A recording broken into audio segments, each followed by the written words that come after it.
Diving on into our first project, we are going to be making this flower stamped pillow, which I created back in 2018, but it's still such an incredible DIY project. I went ahead and I started off by taking some baby breath flowers and just pressing them between two pieces of paper and added a couple of books on top. And after a few hours, you're going to have these nice pressed flowers, and we're going to essentially be using these as stamps for our DIY. So next what I did was use a little bit of black fabric paint, and I stippled it on with a stippling brush, used a little spray bottle to spritz some water on there to almost turn it into a watercolor. And then I stamped it on the edge of my pillow as shown here, using a paper towel on top just to absorb any of that extra water.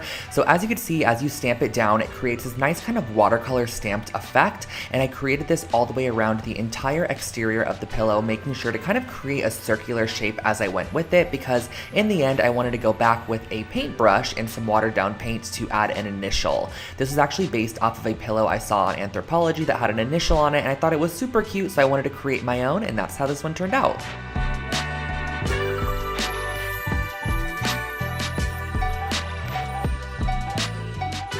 This next project is actually my first ever IKEA hack I uploaded to this channel, and I love it to this date. So I basically ended up using all three of these products here. I used the Frocta straps, I also went ahead and used the Alceda braided floor cushion, and also this little stool as well. And the process of creating this is actually super simple. So I just went ahead, I flipped the floor cushion upside down and flipped the stool upside down as well. As you can see, I got this from the As Is section from IKEA. And all you have to do, since I'm using those Frocta straps here, is go ahead and just mount the stool to the base of the floor cushion. Now the underside of the floor cushion has a nice kind of metal wiring. This allows you to intertwine your strap throughout and just strap it however tight you would like. And I also love how this project is totally reversible too. So let's say in the future you don't want to use this as a side table anymore, you could simply undo the strap and you still have all of your components that you originally started out with, and that finishes off this table.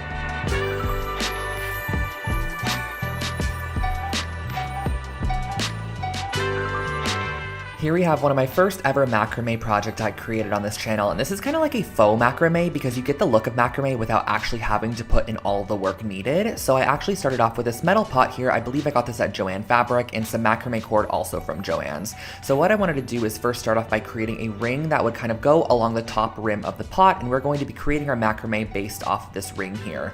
So cutting a couple of yards of macrame cording, you're going to need 2 strands per section, fold them in half, and you're going to create a lark's head knot over that ring that you initially created to hold your pot, and you're going to want to apply these at 4 different points on your ring there. So as you can see, we have 4 different sections applied, and now you're going to want to start the macrame process. So grab 2 strands and place them in the center, and you're going to use your right strand, go over the top of your 2 center strands. Your left strand's going to go over the top of your right's tail, underneath and up through the loop. This is going to be a very, very repetitive process, but this is why I kind of call it a faux macrame, because there's no need to really connect different strands and get kind of confused as you're going on with the process. You're only going to be working on each 4 of these sections at a time, and you're going to be creating a sequence of square knots, which is going to end up looking something like this. And once you reach your desired length, go ahead and tie all 4 strands in a knot there and cut 2 of the strands off that are not necessary anymore, so you only have 2 hanging from the end of the knot there.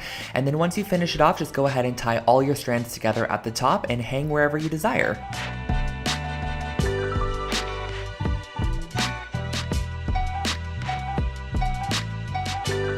I'm a huge fan of taking Polaroid photos, but I never really know how to display them, so I figured we can create this really fun interchangeable Polaroid display. So I went ahead and used this wood sign and a couple of these bags here to create this. So the wood sign is from Michael's Craft Store. I went ahead and painted it white to start, but you could stain this, you could paint it black, however you want to go along with it. And then at the top, I went ahead and screwed in one of these little hooks here, which are traditionally used for picture hanging or hanging plants from your ceiling. And then I went ahead and grabbed my 3x4 inch bags, punched a hole in the top there, and you can slide your Polaroids inside, which really allows you to interchange them and kind of display them as you would like to. You can also add a ton of bags to this. You can have like 10 to 15 bags hanging from the hook that have lots of different Polaroids on them, so you can kind of flip through them and see all of your memories in one location.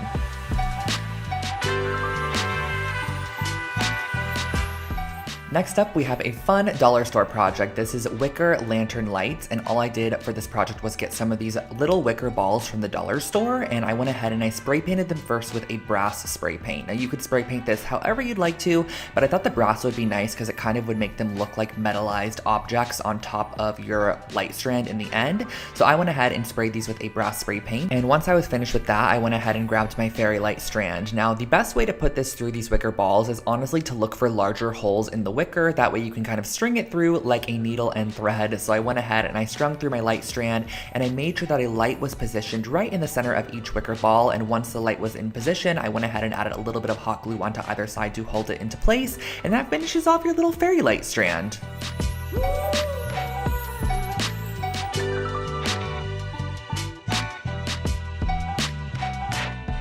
I have created so many throw blankets over the years, but this was an IKEA hack that I really love. It's so simple and easy to transform any blanket. So I went ahead and started off with a simple knitted blanket from IKEA, and I also got some chunky yarn and a large yarn needle as well. This just makes the process so much easier. So I went ahead and just strung my yarn through the yarn needle, and literally all you have to do for this project is create a nice chunky stitch along the edge just to add a little bit more detail to a basic blanket. So I went around, stitched the edge as shown here, and once you reach the corner, you're just going to want to make sure to also apply a stitch into each corner, kind of pivot it 90 degrees and work in your new direction. Now you can totally customize this and make your stitches as long or as short as you would like to. I feel like I made mine probably about 1 inch to 1.5 inches each, but I really love the kind of ununiform look of the stitches. I feel like it adds a nice handmade quality to the piece, and once you reach the end, you can snip it off and enjoy your throw blanket. Here is a wall art project that is again totally customizable and extremely simple. So if you need something quick and easy, this one is for you. I started off with a couple of metal rings. Now you just want 2 varying sizes for this project, and I gave them a nice coat of black spray paint. But again, this is totally customizable, so you can spray it whatever color or metal finish you want to. Now I went ahead and I did a little lark's head knot of the gray yarn at the top there and just tied a little loop. This is going to be the top of our wall hanging where we are going to be hanging it on the nail. And the next step is going to be very simple. Just cutting a couple pieces of your yarn to about 1 yard in length, folding it in half, and just looping it on the larger of the 2 rings. This is a very repetitive process of just looping the yarn onto each of the rings, letting it kind of cascade and waterfall over the top of each other to create a little layered wall hanging. So once you reach the end, I just created a blunt cut with those pieces. I feel like it gives it a little bit of a cleaner look, and on the ring that is smaller, I'm going to be applying this gray yarn to it. So doing the same exact methodology, just cutting it at the bottom to create a nice blunt cut, looping them on, layering it up, and that finishes off this wall hanging.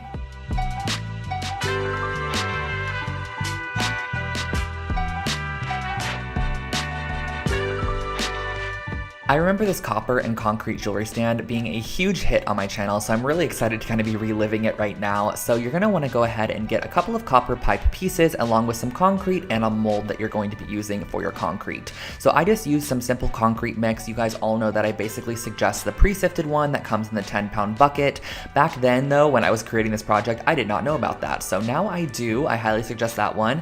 I went ahead and mixed up some concrete, poured it in the bottom of an oatmeal container, and then went ahead and placed one of my probably about 8-inch tall copper pipes on the inside there. You're going to want to go ahead and let that dry fully overnight so you have a nice base for your jewelry stand. The great thing about concrete is it's pretty heavy, so it's going to weight it down and allow you to apply really whatever you want to the stand. So I'm going to go ahead and just use E6000 to kind of conjoin the copper pipes together, but I went ahead and kind of placed this little T-shaped joint right there, and then I also added some E6000 on the inside to place in one of my copper pipes as well, which is going to be the crossbar. Just let this cure for a couple of hours to the next day, and that finishes off your jewelry stand.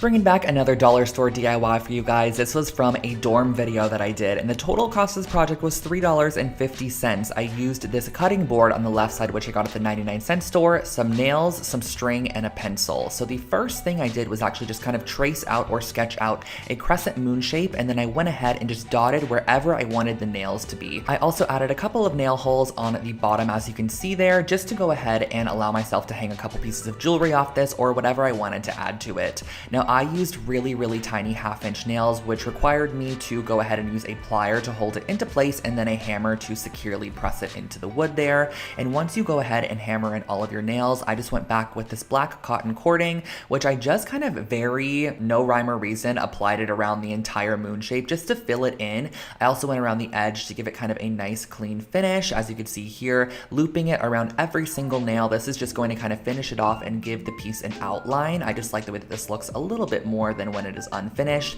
and that really finishes off your jewelry hanger.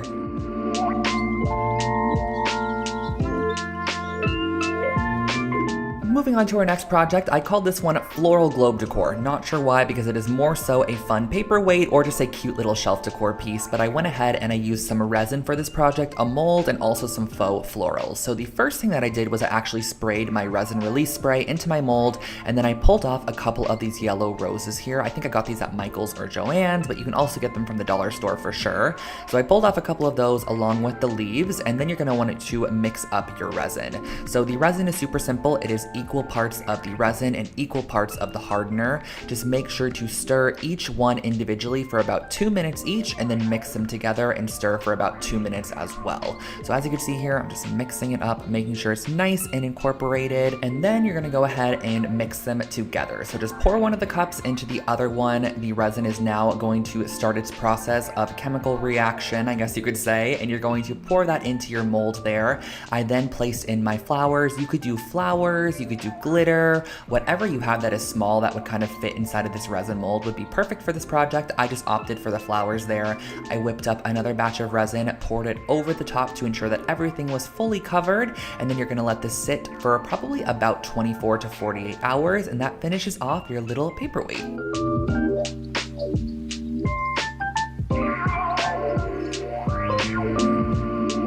I remember this piece of decor like it was yesterday. This I had in my room for so many years and I loved it so much. It's a little hello framed decor piece, and all I used for this project was some yarn, a little frame, some fabric glue, and some canvas. So I first started off by taking my frame here and I glued it down to my duck canvas. Now this frame was, I believe, from Michael's at the time in their little like finished home decor section, but I got it on sale. I thought it was really cute, so I filled it with the canvas, tacked it down with a little bit of fabric glue, or you can use hot glue, and just cut away all that excess once you feel like it is nice and adhered on there. And next what we're going to go ahead and do is use a pencil to kind of map out the word that we're going to do. I just wanted to do the word hello because I have an obsession with writing that word. I don't know why, I just absolutely love writing out the word hello. So I opted for this mustard yellow yarn because yellow is one of my favorite colors, and I used a little bit of hot glue to adhere down the yarn in the loopy cursive font that I chose, which was my own handwriting. I don't know where I was going with that, but I went ahead and I glued it down in this nice little cursive font, and I just love the way it turned out. It just made me happy every single day I looked at this piece, and you can again totally customize this to have whatever word you want on the inside. It turned out really cute.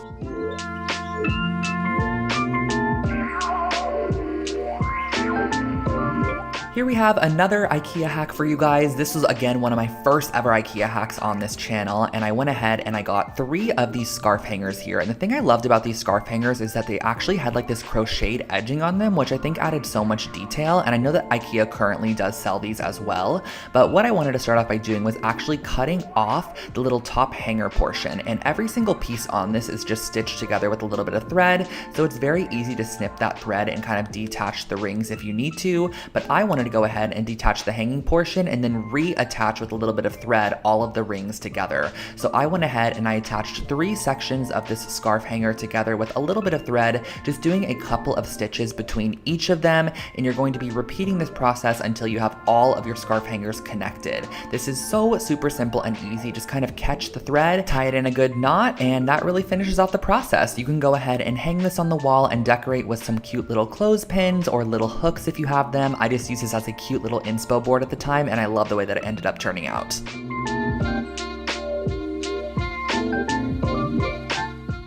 Here we have another super simple macrame project. This is definitely a beginning macrame piece if you're just kind of getting introduced to it or you want to create a super quick and easy wall hanging. So the supplies that you're going to need is just some yarn, a pair of scissors, and a wooden dowel. So I went ahead and I cut my yarn to about 6 foot lengths of each strand. And for the start of this project, on the very left side, as you can see here, I went ahead and I actually looped 2 pieces of yarn on the start, and then every single section after that, I just did 1 piece of yarn folded in half and then looped onto our wooden dowel.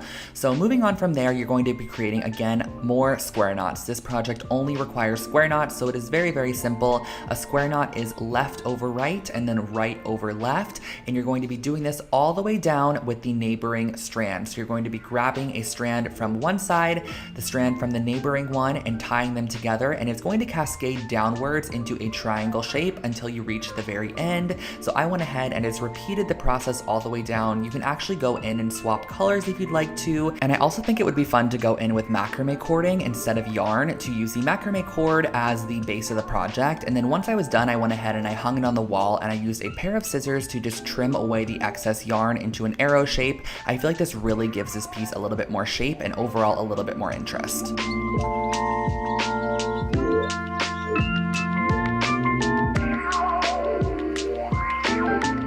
Back to the dollar store projects, this was what I called a memory mobile, and I created this for $2.50. Now, that silver thing looks a little odd, and that is because it is a Let's Party grilling wok. I don't know why I opted for this, but I found it, and I was like, let's go ahead and create something with this item here. So I went ahead and I cut off 2 sides of the grilling wok, and then we're going to be moving on to our wooden clothespins. So these are some small wooden clothespins that I'm going to be using some black cording to tie a double knot right through the center section of the clothespin and cut away any of the excess strands, and then also make sure to leave probably about 12 to 20 inches of leftover string. That way you have a variance that you can kind of use as you're attaching them to your grilling wok. So here comes the fun part. We're going to be sticking our strands up through the holes that are in the wok there, and I'm going to go ahead and glue them down and then cut off any excess tails. So we basically have a ton of these clothespins that are going to be hanging from that metal section there. I think it probably would have been a little bit cuter if I was to maybe spray paint this black or spray paint it brass, but I went ahead and I tied a strand at the top there, which is going to be our hanger. You can clip all of your memories or mementos here, and it just creates a fun little mobile.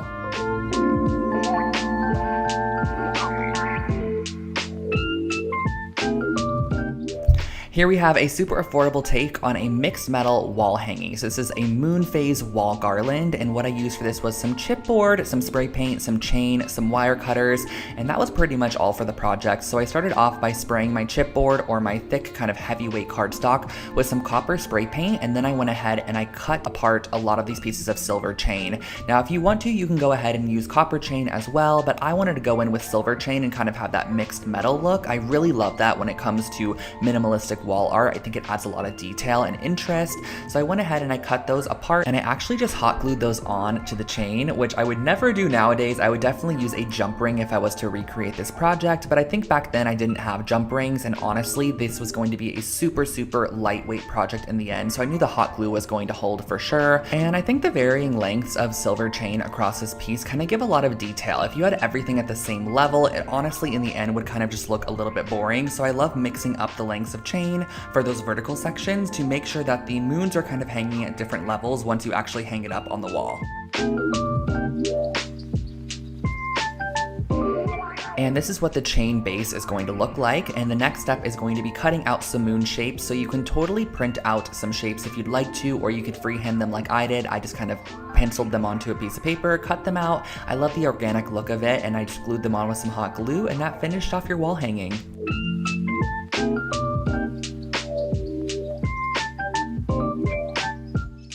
I personally love a good hanging planter, and I also love concrete, so this project is basically the best of both worlds for me. So I started off by mixing up my concrete mix with a little bit of water here. You're going to want this to kind of basically be the consistency of like a pancake batter. As you can see here, this one is a little bit thicker, but that totally works as well. And the mold that I'm going to be using is actually just a simple little, I guess, clear solo cup. And then in the middle there, I'm applying a Dixie cup and I'm pressing it down on the inside. Next, what I'm doing is grabbing some hemp cording or whatever string you want the the hanging planter to be hanging from, and you're going to tie knots onto the ends of them. The knots are basically going to be like extra support, so once we press this down into the concrete, the knot is kind of going to be covered in cement and allow it to not be pulled out. If it's just a string, you could imagine kind of being able to pull the string right out, but that knot is just like an extra reinforcement. So you're going to want to go ahead and let that dry overnight or until it is nice and cured, and then pull off your plastic cup in the end and remove the Dixie cup on the inside. Now you can go ahead with a sand file or whatever you have, some sandpaper, a nail file. I mix those words together to make sand file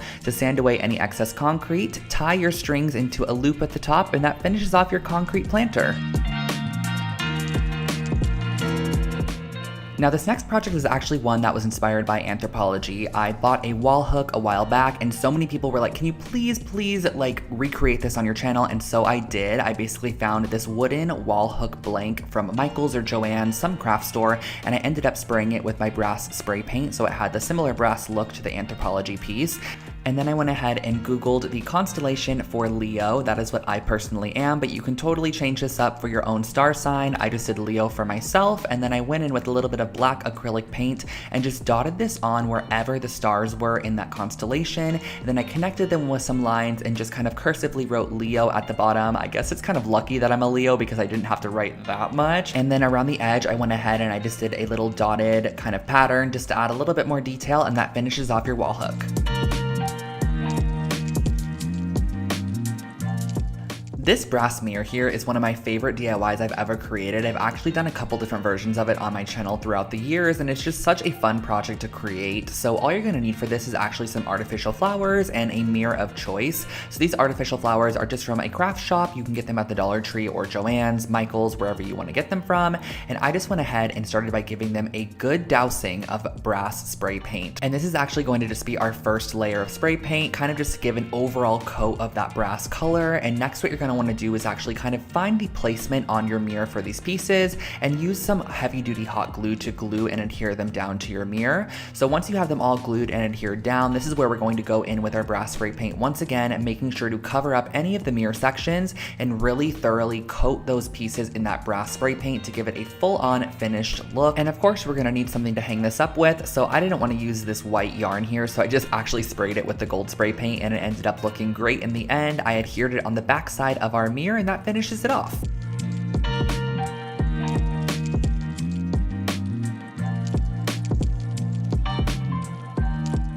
I'm sure we've all seen these mesh trash bins at the dollar store, at Walmart, at Target, wherever it might be, but they're always not the cutest. So I want to share with you guys how you can add just a little bit of faux leather to this piece to make it more rustic and overall just cuter in the end. So the first thing that I did was I went ahead and I marked 3-inch wide sections and then drew a line to create a 3-inch wide strip that I could then cut with my scissors, because we are going to then go ahead and fold over those raw edges into the middle. So we're going to be ending up with a 1.5-inch wide strip of this leather material.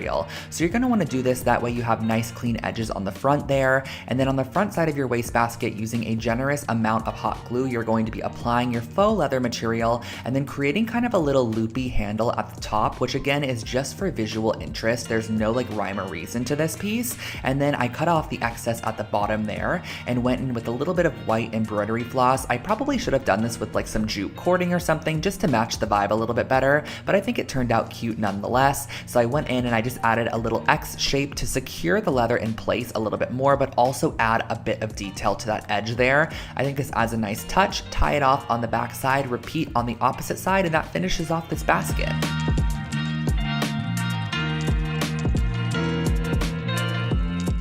This chunky tassel blanket is one of my favorite throw blankets I've ever created. I actually still own it to this date and style it all the time throughout my apartment. So I started off with this blanket base, which was actually from Target, and then I went ahead and I grabbed a couple of yarns that I thought that kind of complemented the blanket, and I cut them into 12-inch long sections. And you're gonna want a ton of these to create a ton of different tassels along your piece. So I'm using a really chunky wide crochet hook to go through the knitted section of this blanket, and I'm going to then go ahead, fold my yarn in half, and pull it through the loop that we created with our crochet hook. So you're gonna pull through all those strands of yarn.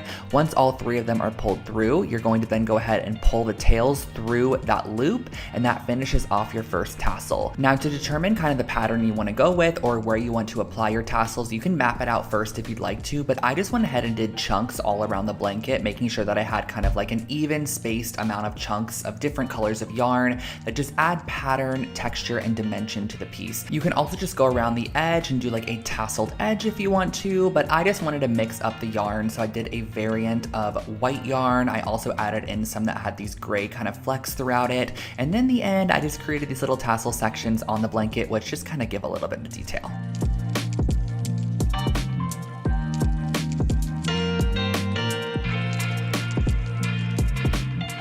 This sunburst mirror here was actually the first project I ever shared on my YouTube channel. This is my first ever DIY project that I created, and I really think it's still really cute, honestly. So I started off with an 8-inch round mirror, and I used 2 different sizes of popsicle sticks. I used these longer, kind of skinnier ones, and then I also used your traditional ones as well. The first thing that I did was I went around the bottom lip or bottom edge of our piece with the longer, skinnier popsicle sticks and hot glued them into place where I wanted them to go. And once you have them all glued down, it's gonna look something like this, but as you can see, it just kind of seems a little bit boring. So in between each of the popsicle sticks, I actually glued a vertical popsicle stick, so it was kind of sticking upwards, which just adds dimension to the piece. I feel like every one of these voiceovers, I'm like, it adds dimension, it adds texture, but it really does. Like, I think this adds a nice bit of visual detail. So I went ahead and I added a vertical popsicle stick just glued in between all of our longer sticks. This also kind of gives a height variant. So as you can see, the first layer of sticks is a bit longer than the second layer, which I love. And then on the back side, I just glued down a little ring of macrame cording to hang it up on the wall, and that finishes off your new sunburst mirror.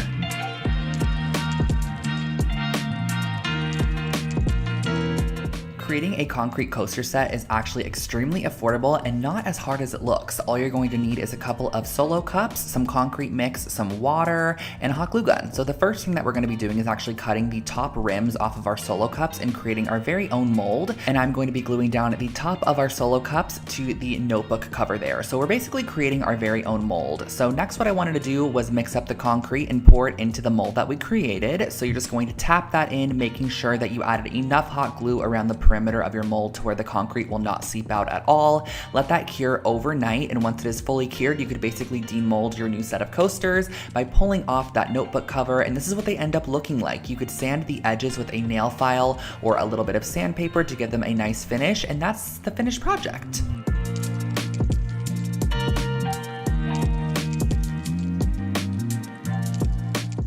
Next up, we're going to be making this DIY macrame, really cute kind of like lantern candle holder. So I'm going to be using a mason jar along with some hemp cording. And the first thing that I'm going to be doing is measuring out about 2-yard sections of my hemp cording. And you're going to need, I believe, 6 pieces in the end, 6 or 8. So what I'm going to be doing is starting out by gluing down my pieces in the center here. So I actually did end up using 8 strands. And you're going to want to glue them so that you have all evenly placed out 8 sections on the bottom of your mason jar. And then I added a little bit of hot glue to hold them into place as I started the macrame process. But this is just, again, a very repetitive process like a couple of the earlier projects. We are creating a collection of square knots where we grab the neighboring strand and we connect it to a knot that was neighboring it as well. And you're just going to be repeating this process until you reach the top rim of the jar. So I just kind of work in a circle and create a knot, as you can see here, twist it, move on to our next side, create a knot, twist it, move on to our next side, create a knot. And as you keep creating these knots, it's going to get tighter and tighter up towards the top, which is what you're going to want so that it kind of forms around your mason jar shape. So as you can see here, getting closer to the top here, it really creates a nice nautical vibe. It almost gives like a fishnet look to the piece, and this is what it ended up looking like in the end. You can tie off your strands, you can turn it into a hanging planter if you want to and leave them long, or glue them as I did and just pop a candle inside as a candle holder.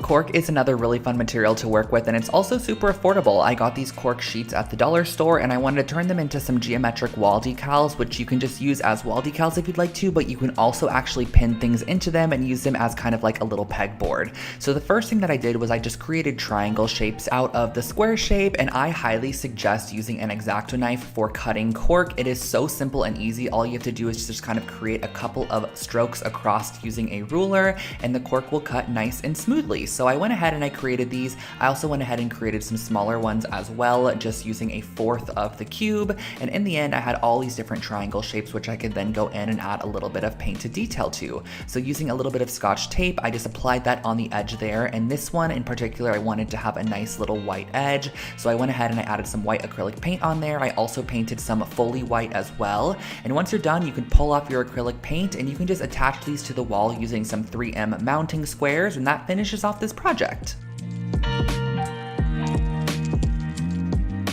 Another super affordable wall decor piece is a pressed flower wall art, and you can make this on a canvas, you could put it inside of a shadow box frame, whatever you want to do, but all you're really going to need is a couple of florals and leaves that you could find out in the garden or on a walk down the street. So as you can see here, I just picked up a random variety of different flowers and leaves, and we're going to be using a bit of parchment paper to press these in between some heavy objects. So the first thing that I did was actually rip off a piece of parchment paper, place another piece on top, and on top of that, I placed a ton of my books from school, or when I was going to school, on top of that. And you're going to want to let this dry for about 2 to 3 full days, or until all the water has been drawn out of the pieces and they are completely dry and flattened, ready for the next step of the process. So as you can see here, I have all these flattened leaves and flowers. And lastly, the next step in the process is just to glue these down to a canvas or some form of frame. So I ended up lining them up. I just thought it added a nice minimal approach to this piece, but you can scatter them around, create patterns, however you want to do it. But in the end, you come up with this really cute dried floral wall decor piece.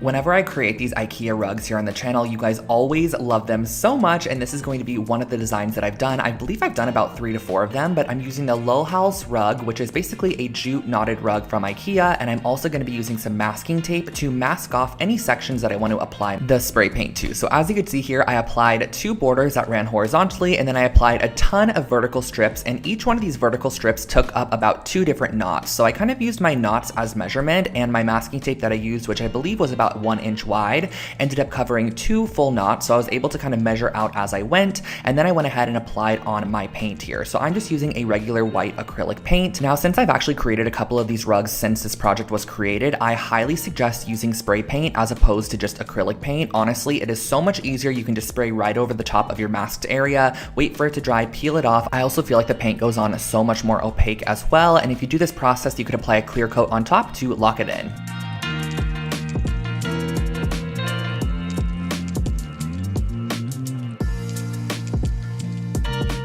Next up, we are creating a set of felt coasters, which are really cute, and I actually upcycled this Putta box from IKEA. I had this in my stash for a while, and I just never ended up using it for any form of storage. So I was like, why don't I go ahead and actually recycle it and turn it into some coasters and just use the fabric, because I didn't find a use for the actual box itself. So all I had to do for this process was honestly use a ramekin. I traced around the outside of the ramekin to create my coaster size, but you can use whatever you have kind of as a marking utensil. And then I went back in with a pair of scissors and just trimmed around all of the excess, and that honestly, you guys, finishes off this project. It was super simple and easy. I just felt like the material on this was super thick and very durable, so I thought it'd be great for a set of coasters. I also intentionally drew right over the top of the stitching line because I love the detail I added, and I just locked in those seams with a little bit of glue on the edge, and that finished off this coaster set.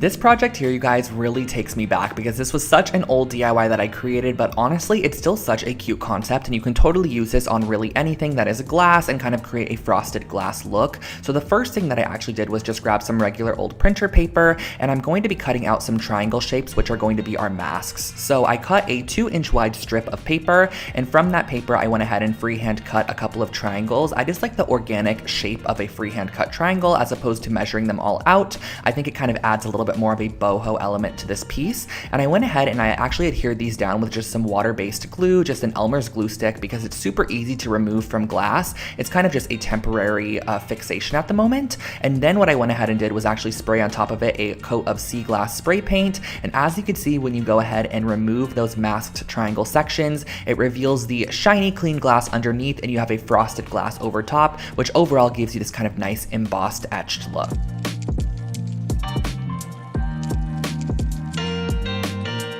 I always actually get requested for a ton of decor that includes like an initial or something that you can customize a little bit, and I love this take on an initial decor piece. I think this would be so cute in an office space. So I actually picked up one of these oversized paper mache letters, which I believe I got it at Michael's, and I also got these kind of balsa wood stick sections, which I'm going to then be tiling on the front of our letter to almost give it a restored wood look, as opposed to making it look paper mache or just painting it or adding to it. I thought the wood really elevated the overall vibe, and it was still a very affordable option. So all you have to do is actually just place the wood on the front side, flip it over to the back side, and use a pen to just kind of mark off the section you want to cut, and use a pair of scissors to simply cut away any excess. And do keep in mind in the end that you can go back in with a little bit of sandpaper if you need to sand away any harsh edges, but once you are done, you kind of get this tiled wood effect that I think looks so stunning in any space. For our next project, I really wanted to create a functional DIY with supplies that I already had in my stash, so I ended up opting for using a coat hanger from IKEA, one of the wooden ones, and some thick gauge brass aluminum wire. Now this wire is super easy to bend, so all that I had to do to start was just kind of wrap it around very haphazardly. There is no rhyme or reason to this at all, and as you want to add a hook to your piece, all you're going to do is kind of create a stick section that comes off of your coat hanger, as you can see here. I bent it in half at the end and then brought it back up to the start, where I'm able to then continue down the length of my coat hanger. So as you're wrapping this around your coat hanger, I just did it very organically. There was no rhyme or reason to this in any way, and as I wanted to add a hook again, I went ahead, I created my hook section by bending the wire in half, bringing it back up to create a little hook shape, and then I went ahead and I sprayed the top with a little bit of brass spray paint, and that finished off this project.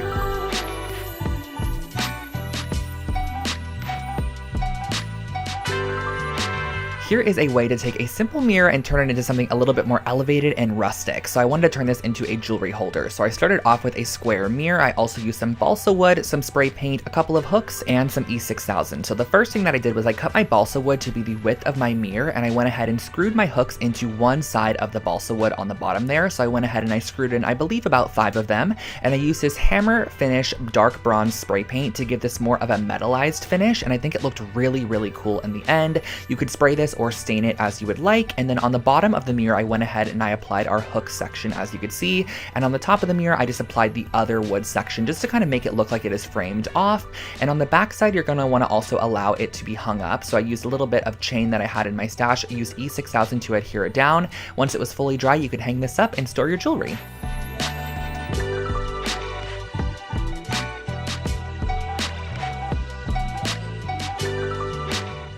Affordable furniture DIYs are always a hit here on Lone Fox, so I wanted to share with you guys how I created this nightstand from a simple crate from IKEA. So this is the Naglig crate, which you could pick up for about $10 at IKEA, and I went ahead and I started off by just constructing it based off the instructions. You have to just screw all of the elements together, and once they're all screwed up, you have a basic wooden crate. Now, on the bottom of the wooden crate, I wanted to add a leg, so I elevated it off the floor with these little wooden trinket dishes, or like little wooden trays that I found at the craft store as well. They're just a simple wood, very similar to the one from IKEA, and I just E6000 these down. You could also use a nail gun if you'd like to, and once you are done, you have a very simple, minimal nightstand.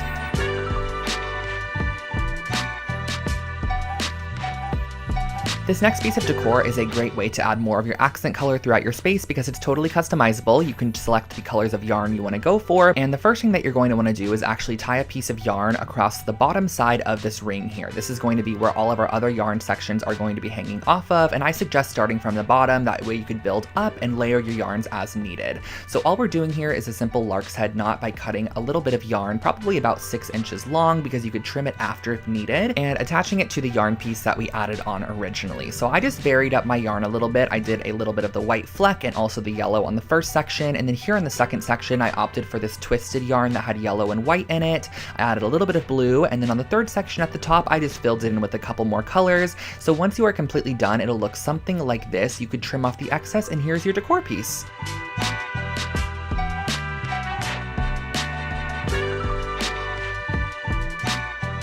This is a really fun multi-purpose DIY. I created a memento lampshade because lampshades can be a little bit boring, so if you have a basic lamp, especially in like a dorm room or a small space, spice it up with a simple hack here. All that I started off by doing was just painting my clothespins how I wanted them to look, so I think I did a mixture of black and then also just the raw wood as well. All you have to do for this project is literally glue down the clothes clips all the way around the exterior of the lampshade, just kind of spacing them out however you would like them to go, and keep in mind wherever you place a clothespin, you can add a Polaroid or a little memento, and that finishes off this lampshade.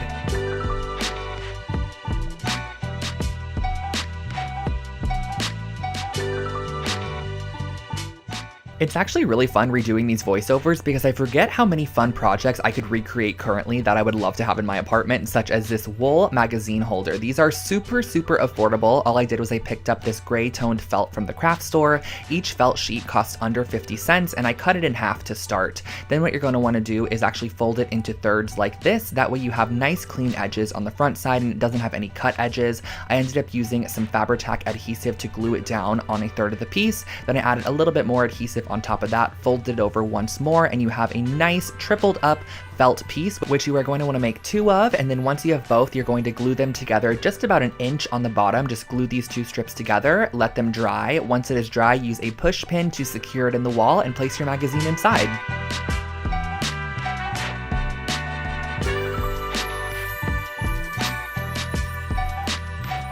If you love a freehand, very artsy project, this one is for you. I created this as a dorm decor piece a while back, and it is just a kind of moon phase galactic pillowcase. I just used a simple white IKEA pillowcase and some black fabric paint to paint on some stars and moons around the exterior of this pillow. I also added a couple of constellations, and that was all.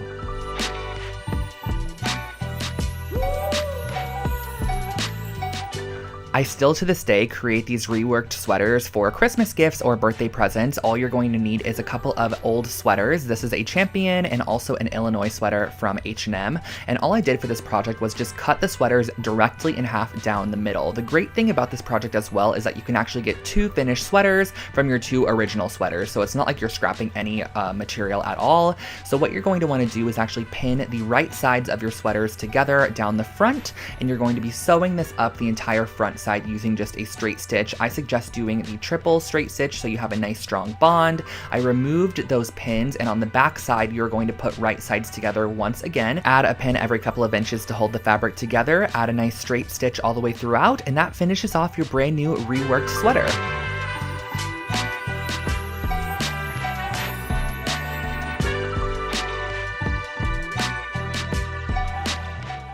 A couple years back, I received a Lalapo candle for Christmas, and it had a really funky kind of hammered metal tin container that it came in, and I wanted to recreate my very own for a fraction of the price. So I found this metal tin here on Amazon, and I literally went to town on it with a hammer, just hammered it all the way around, gave it a very distressed and just unique look. So as you can see, these are going to be our candle canisters. Now these candles here are a couple that I've had in my stash for a while, and I placed them right on top of a pan, just right over the heat. However, I would never do this to this day. I highly suggest getting a boiling pot that you can actually add some water inside of, adding about 2 to 3 inches of water, letting that boil, and then placing your candles inside and letting it slowly melt over time, kind of like a double boiler method. But once it is fully melted, you can go ahead and glue a new wick on the inside of your canister.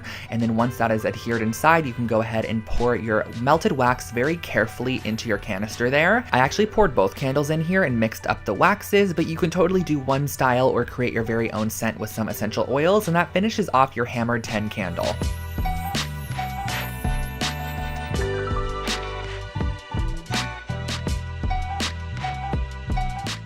This pillowcase was such a fun one to recreate. It was inspired by an Urban Outfitters one that I believe cost around $80, and I knew we could take a simple IKEA pillowcase and create our very own with just a little bit of black fabric paint. So I started off by cutting off any of the tags and using some black fabric paint to paint on the shape of an eyelid, just like a very organic kind of half circle shape. And from there, I went ahead and I added on some eyelashes to this piece as well. If you guys can see, the brush that I'm using has a very flat top, and it's almost the width of all of the lines that I'm creating, which I just find makes it a little bit easier when freehand painting like this. And there really is no rhyme or reason to this. I know I say that all the time when I'm painting projects like this, but really as you go, you can add to the piece, take away, and if you mess up, honestly, just keep on working on or add it and implement it into your pattern elsewhere so it doesn't really look like a mess up. So I just went all the way around, added this pattern throughout, and that finished off this pillow.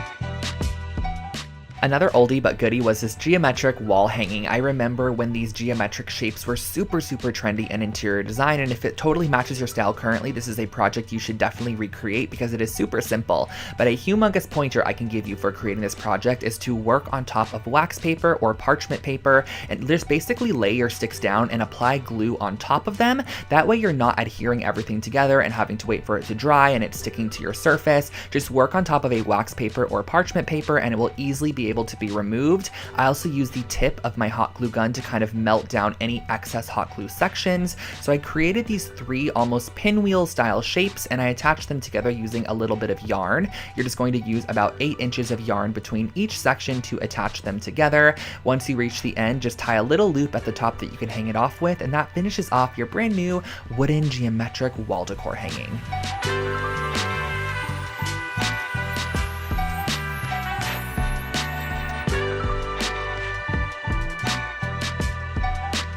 This next project was actually another take on that little wall strap that I created with the wool fabric earlier, but this one is just a wall pocket and it is super simple to recreate. You're just going to need 2 pieces of 8.5 by 11 felt, and on one of the pieces you're going to start by rimming the entire outside, leaving a 2.5 inch section at the top that you're not going to be adding glue to, because once you actually adhere this down, the sides and the bottom are going to be nice and adhered, but that 2.5 inch section you're actually going to want to fold down like this, add a little bit of glue to either side as shown, and fold that down. That way it kind of creates this little pocket flap, lay a couple books on top, and once you're done you could hang this on the wall and add whatever you'd like inside.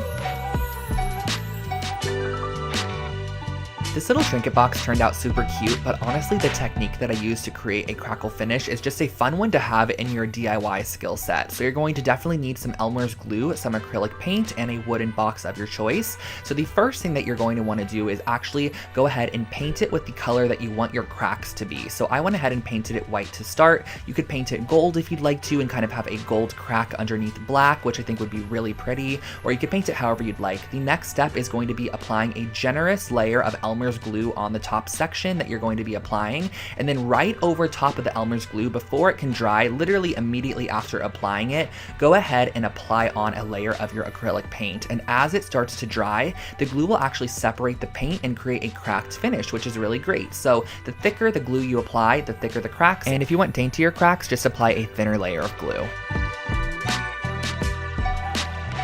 Here's a fun DIY on how to turn your basic pillowcases into these gradient dyed pillowcases. You're just going to need some RIT dye. I use the powder form, a couple of cups, a paintbrush, and your pillowcases. So the first thing that I started off by doing was adding the same amount of water into each cup, and I did use warm water. And next what I did was I actually varied the amount of dye pigment that I applied to each cup. So the first cup I added 1 teaspoon, the second cup I added 2 teaspoons, the third cup I added 3 teaspoons, and so on from there. That way we have an array of pigmentation. And I went ahead and I started off with my darkest color first because it's just easier to start darkest and go lighter. So I applied about a 2-inch strip of our darkest color and worked my way down to the lightest section, probably only applying water at the very end. So as you can see here, this is what the gradient dye is going to look like. Wash out the excess dye and style with a couple of cute throw pillows. If you're wanting to DIY a gift for your friend this year, I highly suggest these really cute best friend pillows. Basically, all I did was I grabbed some velvet fabric, some chunky yarn, Fabri-Tac adhesive, and a pair of scissors. And the first thing that I'm going to do is lay out my velvet fabric and just kind of freehand a heart shape or half of the heart shape. So as you can see here on the left side, my fabric is folded in half. That way, when I cut out this shape, I'm going to have 2 of them. So the first thing I did was I freehanded out half of the heart, then I cut it out with some fabric scissors. Next, what I did was I went ahead and I created a little crack down the center. You can totally make this a straight line if you want to, or you can kind of make it jagged like this. I thought it added a cute little element to the piece, and you're going to need 2 pieces for the left side and 2 pieces for the right side. And once you have those cut out, just make sure that you're pinning the right sides of the fabric together, or pinning the sides of the fabric that you want to show on the outside sandwiched together. And then go ahead and sew the outside of this and leave about a 3-inch section opening. That way you can fill it up with your polyfill or your recycled materials, whatever you want to put inside to fill up your pillow there. So as you can see, once they are both completed, they're going to look something like this. But I did have to add the little best friend detail on the front there, so I just used my Fabri-Tac adhesive and just freehand wrote out best friends, and it kind of cascades across both pillows because once you put them together, you're going to be able to read the full message. But I love the idea of having both of them kind of separated, but you still understand what it says, and that finishes off this pillow.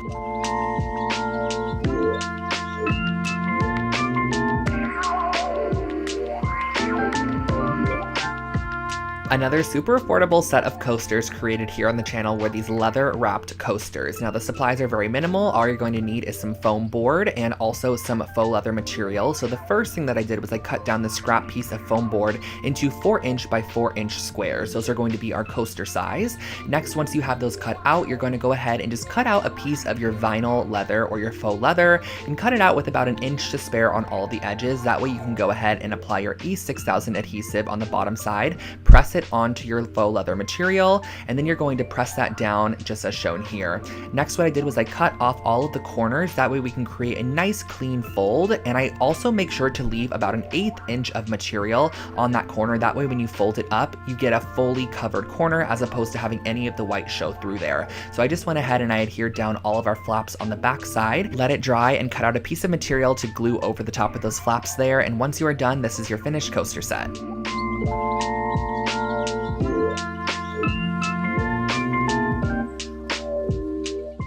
This eucalyptus wall decor is a great way to add a minimal touch to your space. It adds a little bit of greenery, but also a fresh scent of eucalyptus. So all I did was I actually went ahead and I purchased a fresh sprig of eucalyptus from the grocery store, and I'm going to go ahead and just cut off a couple pieces that I like as seen here, and then I'm going to be wrapping around the top of them with a piece of string just to kind of finish off the edge and give it a more polished look for our wall hanging.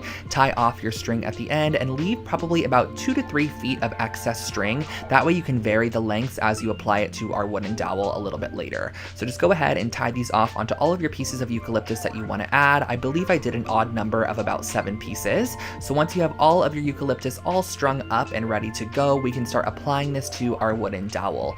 And when it came to constructing the final piece, I just went ahead and made sure that all my eucalyptus pieces were hanging at different lengths, so it just added a little bit more visual interest and not everything was at the same exact level. So I just double knotted these onto my wooden dowel all the way down, making sure they were nicely secured. And once you have them all attached, you can hang it on your wall, and that finishes off your eucalyptus wall hanging.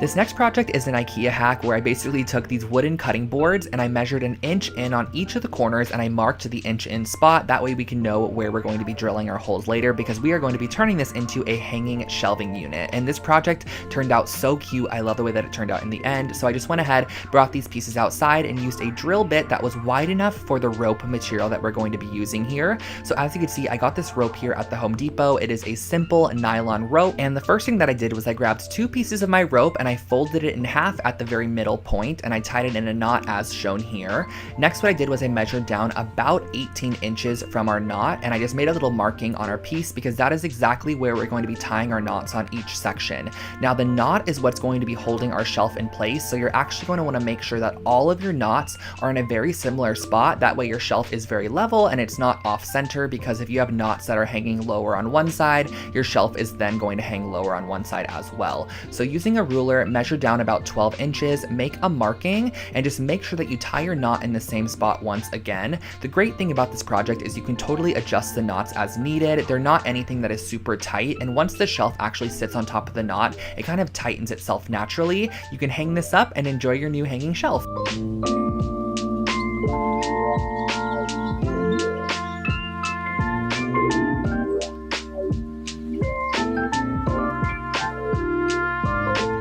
This next project right here is definitely one of my favorite IKEA hacks I've ever created. I actually used this wooden tray from IKEA and this large mirror that I got at Joann's, along with some faux leather material, some E6000, and a couple of wooden blocks. So the first thing that I did was I took my large circular mirror and I'm going to be gluing down some of these little wooden blocks, which are basically just going to be spacers, and just elevating it off of our tray in the back. And if you wanted to, you can totally just adhere the mirror directly down to the tray, but I ended up using these little wooden blocks just to elevate it off the tray a little bit. I just think that it adds a nice bit of dimension to the piece, and it just makes the mirror look like it's actually floating in the center of the tray.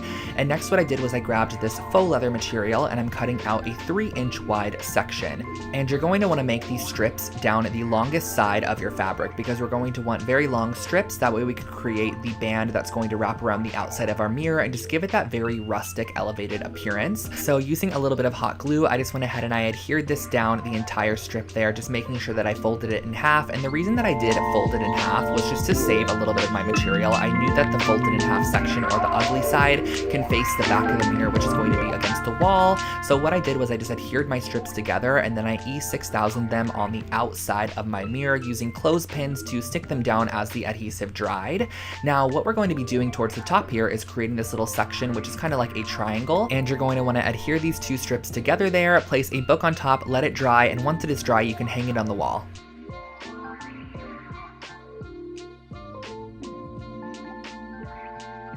I think this rustic clay bowl was actually my first time ever using clay in a DIY project, and so this is how it ended up turning out. I used a glass bowl from Target and some of this air dry clay from the craft store, and I went ahead and I just added a thick layer of air dry clay on the entire exterior of our glass bowl, and I used a little bit of water to smooth it down. Now I know that sometimes water doesn't work with air dry clay, but specifically for this project I do remember it smoothing it down quite a bit. And then I went ahead and I pressed a little new base for it and used a paintbrush just to add a little bit of detail into our clay work. And this is where I feel like the water totally made a difference. You can totally see where I'm adding the water. It just smooths out those sections and overall just makes the clay look a little bit nicer. So once it was dried overnight, I went back in with a sand file and just filed down any edges that were a little bit rough. And then I went in with a little bit of black paint that was watered down and just kind of distressed the bowl a little bit, added my signature on the bottom, and that finished off your rustic clay bowl.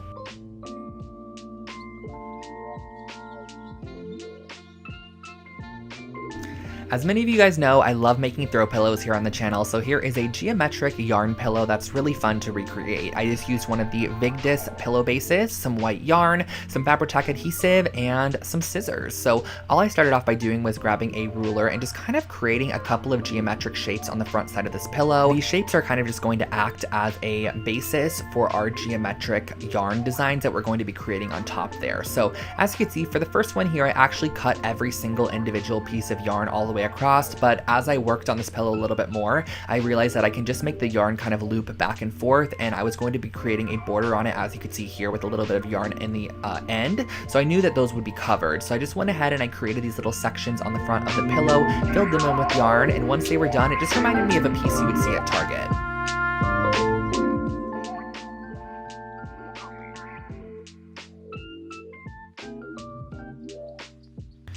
I was a humongous fan of vinyl records back in the day, and I always wanted a method for hanging them on the wall, but I didn't want to have to purchase the actual Urban Outfitters frames that were $20 each, so I was able to create my very own with one piece of foam board. So the first thing that you're going to want to do is go ahead and cut out 2 pieces of your foam board that are 2 inches wider or 2 inches bigger than your vinyl record itself. So I have 2 pieces here. I cut out a square on the inside of one of the pieces as well to act as the frame. Now on the sides here, I cut out these 3/8 inch strips, which are going to act as borders or barriers. And the great thing about using the foam board is that it elevates it a little bit so that you can easily slide your vinyl inside. So I just used some E6000 adhesive and just glued this around the exterior of my vinyl record once it was placed on the inside there. But you do not need to add a piece of this to the top there. That way you can slide your record in and out in case you want to ever exchange it for a different one. So once that was all glued around the outside, I then went ahead and added adhesive to the top of those strips, placed on top my frame section there. So this is kind of creating our shadow box, which you could then slide your vinyl on the inside of. I just wrapped a piece of yarn around the entire exterior inside of the little groove that we created, cut off the excess, tied it in a knot, and I hung this up on the wall, and that was my vinyl frame.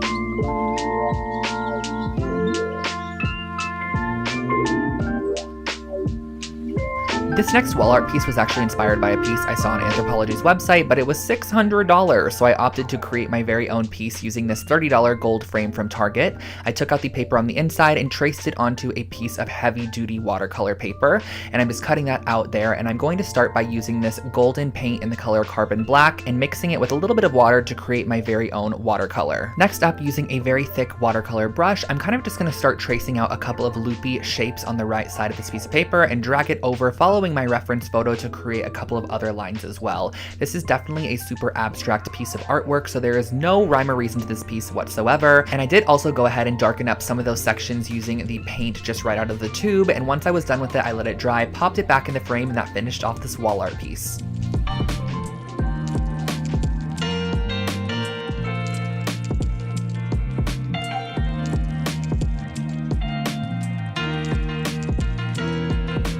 I'm back with one of my favorite materials, resin, and we're going to be making one of my favorite projects, some coasters. So these are some agate coaster molds. You can find these on Amazon if you search agate coaster mold. I also got these dried flowers on Amazon as well, but you can totally dry your own based off of some of the methods that I shared with you guys earlier.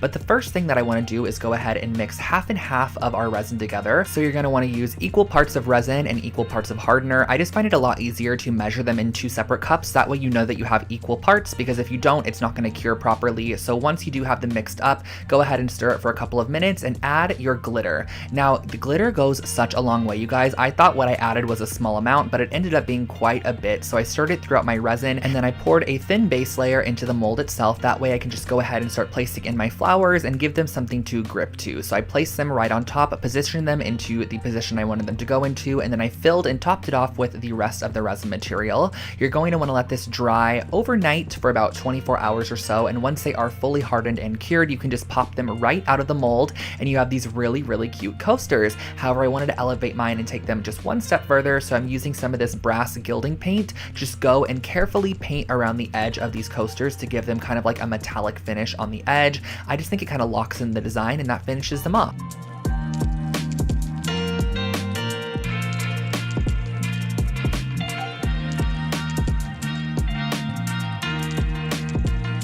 This is probably one of my favorite dollar store projects I've ever created, and I ended up finding a ton of these little canvases in different sizes and also some assorted faux florals at the dollar store, and I pulled them off of the stem. We're going to be doing a very similar method to that gold brass mirror that we created earlier, but we're going to turn this one into a really cute wall hanging. So the first thing I did was I grabbed all my florals from the Dollar Tree, brought them outside, and just gave them a coat of brass spray paint just to kind of get the actual coating process going. We're going to be able to go back in later and really finish it off, but for now we're going to be using the brass spray paint. The next thing that I did was I went in and I added gold paint to the back side of all of my canvases, and I love how it goes over the top of the staple. It really makes it look welded. Next, moving on, we're going to be applying the first set of florals to our wooden dowel. Now from this wooden dowel, our little canvases are going to hang, so this is going to be kind of like the most focal point of the piece. I brought it back outside once all of our florals were attached to it and just sprayed any of those excess areas. And last but not least, you're just going to go ahead and use some string and apply on your canvases.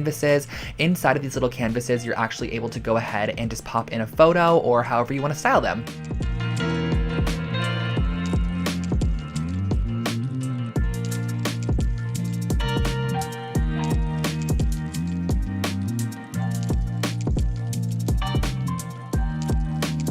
One of my most viewed videos on my channel is actually this IKEA hacks video where I turned this Trampa doormat from IKEA into a really cute, just customized doormat. So all you're going to actually need is some black paint and a paintbrush. And what I'm going to be doing is on the bottom left-hand corner, I'm going to be writing the word hello. So just kind of freehand writing this out. You can totally use block letters or a stencil to help you with this. Flipping it completely 180, I'm going to go ahead on the opposite side and put goodbye. This is just such a cute idea. You can actually place this right outside of your door, have the hello face the person as they enter, and the goodbye face them as they leave.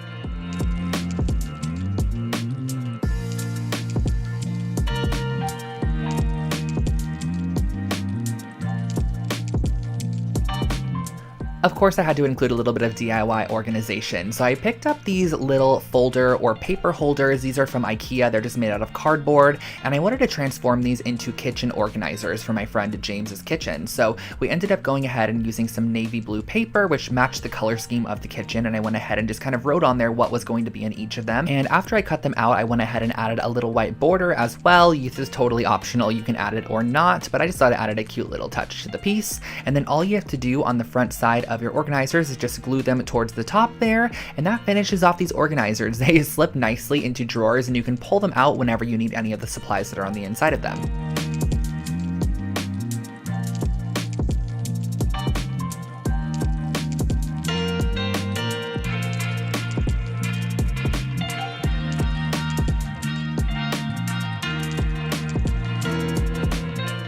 This next project was a really fun one where I ended up using silverware. This is just plastic silverware from the dollar store along with a 12-inch circle base. And I went ahead and I broke all of my spoons more towards the actual round part of the spoon. That way we had a longer handle section which we could actually glue onto the outside back of the mirror. So what I went ahead and I did was I started by gluing these on and kind of evenly spacing them around the outside exterior. And this is what we ended up having from the back side. And then what I next did was I went ahead and I added the spoon portion as well. This is just going to add a little bit more dimension and detail to the piece, and that's just really an inexpensive and structural way on how to elevate any basic mirror. Back into the wall decor and also back into the macrame, we are going to be starting off with a 12 and 14-inch ring for this project, and then I'm going to go ahead and cut out 2 yard pieces of string, which I'm going to then just slip knot onto the top of our 2 rings. You're going to want to have 2 of them to start. Simply cross them over as shown here and do a simple half hitch knot to secure it to the bottom left side and bottom right side of the original knot. So all you have to do for this is just wrap it around once as shown, wrap it around one more time, and then just pull your tail right through that loop that it creates, and that is your half hitch knot. And from here on out, it is pretty repetitive. You're just going to go ahead and apply another slip knot on top, wrap it underneath, and then go ahead to the opposite side and do a simple slip knot to attach it on there. This might be a particular project that you want to watch the full video on because it's a little bit challenging for me to cut all of this into a little 1-minute section for you guys. But once you have all of your knots attached, it kind of creates this really interesting woven pattern in the middle, and you have all of these little tails here, which I then went ahead and did a blunt chop on at the bottom just to finish it off. On the top back side, I added a little loop that I could hang this up on the wall with, and that finished off this wall decor project. I really like this one, and you guys also have recreated it so many times.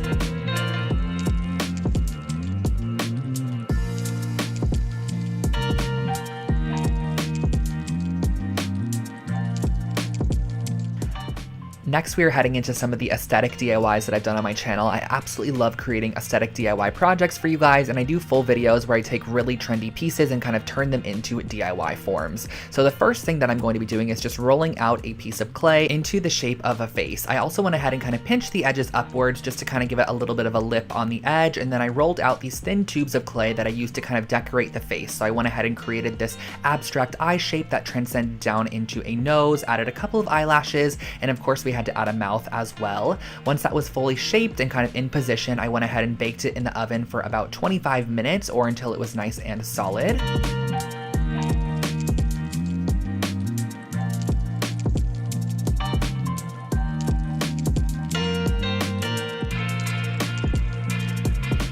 I remember seeing these wreath forms at the Dollar Tree all the time, and I never knew what to do with them, but I always knew I wanted to create something with a wreath form. So I went ahead and I grabbed this really thin gauge artistic wire, and I started off by just wrapping it all the way around the entire exterior of this wreath form. So I just kind of cut off sections and wrapped it as I went, just kind of going around the front side and the back side pretty close together, and occasionally also wrapping it around our middle strand or the top strand to kind of just add a little bit more detail and make the wire not look super uniform. So every now and then I would kind of just wrap it around the middle, or I'd wrap it around the top, and it just added a little bit more interest to the piece. So I went ahead and finished the entire round of this piece, and then I went ahead and grabbed some masking tape, and I kind of just placed it randomly every couple of inches around the frame there, and I went in with my gold spray paint thinking that once I removed it, it would be such a cool mixed metal design, and I just honestly didn't like it that much. So I actually went back with white spray paint and spray painted the full piece white and finished it off with some brass gilding paint around the entire outside edge and also the inner rim, and that finishes off your new picture frame.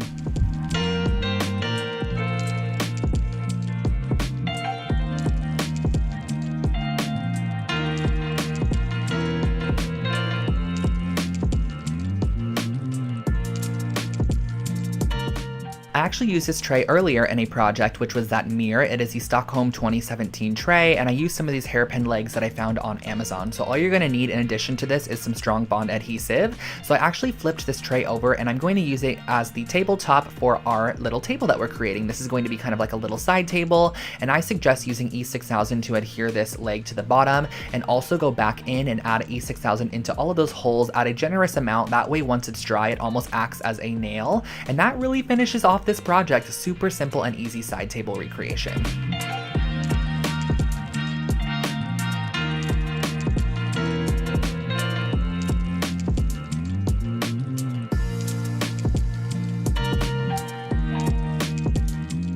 Now this is a super simple way how to create your very own kind of bar cart or little kitchen island section for a small apartment. So I went ahead and I picked up this Mulger little rolling unit, and I realized that I wanted to have it kind of have black accents along with the wood accents that it's originally made from. So I kind of mapped out where I wanted my black to be on top of this little reference drawing, and I also grabbed some of these hooks as well, along with some black spray paint. So I brought all of the pieces outside that I wanted black, and I gave them a nice coat of the matte farmhouse black spray paint, which is my favorite color from Rust-Oleum, and I did it on all of the sides. This was so satisfying to spray paint. I also went ahead and grabbed some of these little wooden trays, which I used on a former project as well. I used them as the legs once again, so just making sure to flip them in all directions and give them a nice generous coat of the black spray paint. And once they have fully dried, you can go ahead and reassemble your entire piece. What I did was I just went ahead and followed the instructions, reassembled it as is, and I just love the details of black. On the bottom of this piece, instead of using the rolling wheels, I actually went ahead and secured on those new legs and added a couple of hooks to the side. That way we could hang on a little cutting board. This was also from IKEA.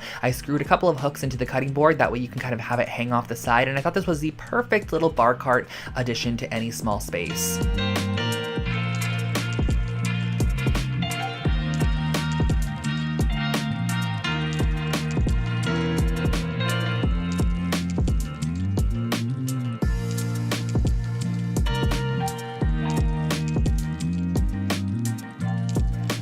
For our next project, I wanted to share with you guys how to create your very own knobs using clay and also these really cute photo holders. So the first thing I did was I kind of created a chunky ball, and I just honestly inserted a screw on the inside, and this is going to be a knob for a dresser. I'm going to create a triangle shaped one as well. And then right here, I'm kind of just creating a disc and using a popsicle stick to create a slice down the center. This is going to be our little photo holder or memento holder. So you're gonna wanna go ahead and bake these, and once they come out of the oven, you could just simply paint them as you'd like. I use my brass gilding paint on the round knob to kind of give it a hammered look, and then on the smaller one I painted it pink, added some white details to give it that ceramic vibe, and last but not least I just left the actual picture holder completely raw.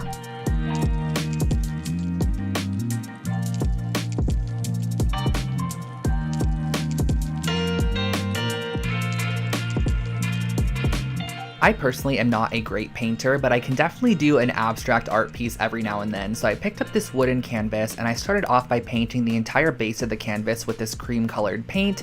It kind of has like a little bit of an orangey peachy tone to it, which I love. And next what I went ahead and did was actually go in and mark around the edge about 1/4 inch in. That way I could tape it off, because I'm going to be adding a yellow kind of squiggled section to the bottom here. And what I mean by that is I'm going to kind of create a line that's a bit more organic and free flowing towards the top there. This is kind of emulated off of a mid-century art piece that I've seen. So on the left side, I'm using some black dots to kind of just create a abstract pattern. And then on the right side, I'm filling in all the blank space with some lines. Now on the far left side, I kind of messed up here. I did too many of those dots. So I just went back in and kind of just covered them up with our original cream colored paint. And that finishes off your wall art.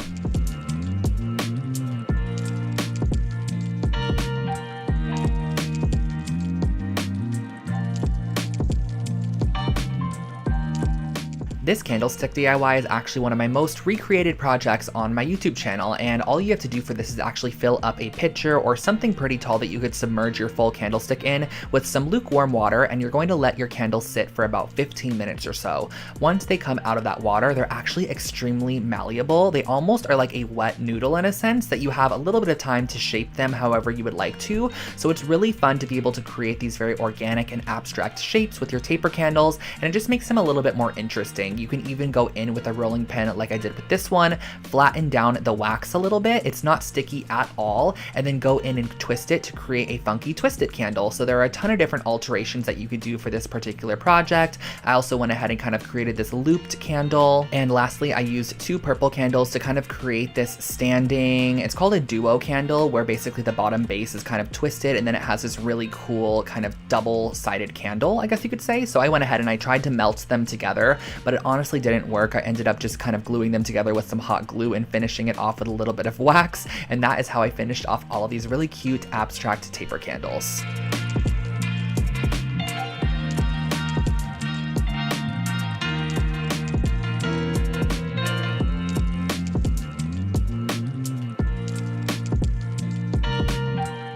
This next project was one that I kind of just did for fun with materials that I already owned. I used one of the little woven macrame baskets from IKEA along with the round circle object, which is this one right here. I've used this in a previous DIY as well.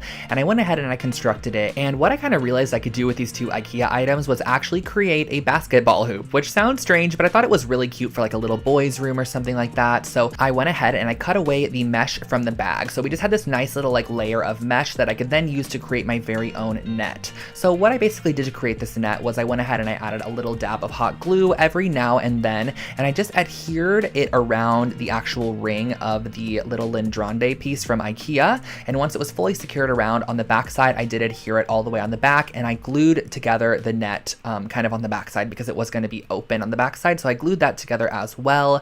I then went ahead and cut away any excess material that I didn't need to use anymore. And I grabbed that little rimming that was actually the original handle of the bag, and I just glued it onto the bottom there just to make it seem a little bit more secure and overall a bit more finished. So once I had that glued on, I was able to attach my very own hook on the back side, and this is how I created a little basketball hoop for a little boy's room or anywhere you want to add this.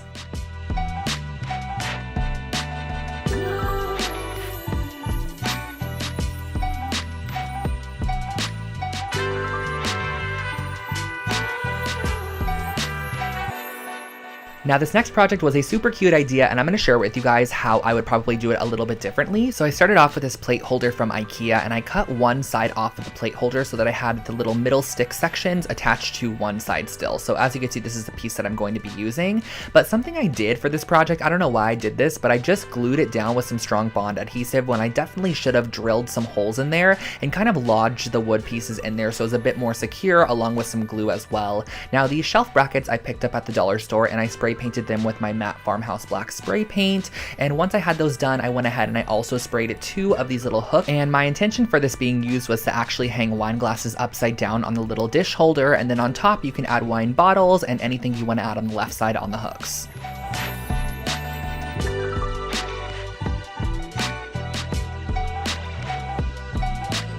This is another project that I actually created a couple of years back, but it is still so cute. I wanted to share it with you guys once again. So I found this cotton-filled cording. It was a very weird kind of like cotton-filled fiber mesh strand. I don't exactly know what it was, but it made for a perfect base for any coaster. So I kind of spiraled it up into these coaster shapes, and then I wanted to add a little bit of detail with a needle and thread. So I grabbed these tiny little copper seed beads and I strung them on my needle and thread, kind of just transferring them down and actually gluing them in the divot of our spiral. So I just glued these all the way around in our spiral. This was inspired by an Anthropologie coaster set that I had seen that cost over $100. I wanted to recreate my own, and that's exactly what I did.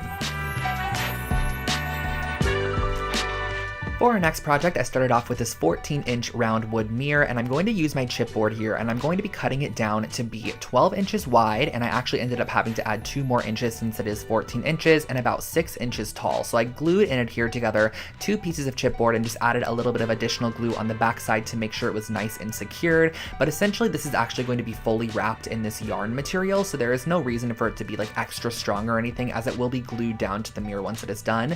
So all I did for this next process was just literally wrapped the entire piece in this burgundy toned yarn, and I went ahead and I set aside our yarn section, and I grabbed this gold washi tape from my stash, and I'm going to be wrapping this around the entire exterior of the mirror on the front side to almost make it look like there's a welded gold frame on the outside of this mirror. It just adds a little bit more detail in my opinion, so I added that on, and then towards the bottom half I didn't add it because I knew that I was going to be covering it with our little yarn wrapped section here. So that is exactly what I did. I placed down our little yarn wrapped section, and then I also went in and then added this little wood strip which I had in my stash onto the top there. So I cut that off and I adhered it down with some Fabri-Tac adhesive, coated it in that same exact gold finish tape, and then glued it right at the top there, and that finished off our little wall mirror. You can add a hook on the back side if you want to hang it up, just like I did with a little bit of macrame cord, and that finished off this project.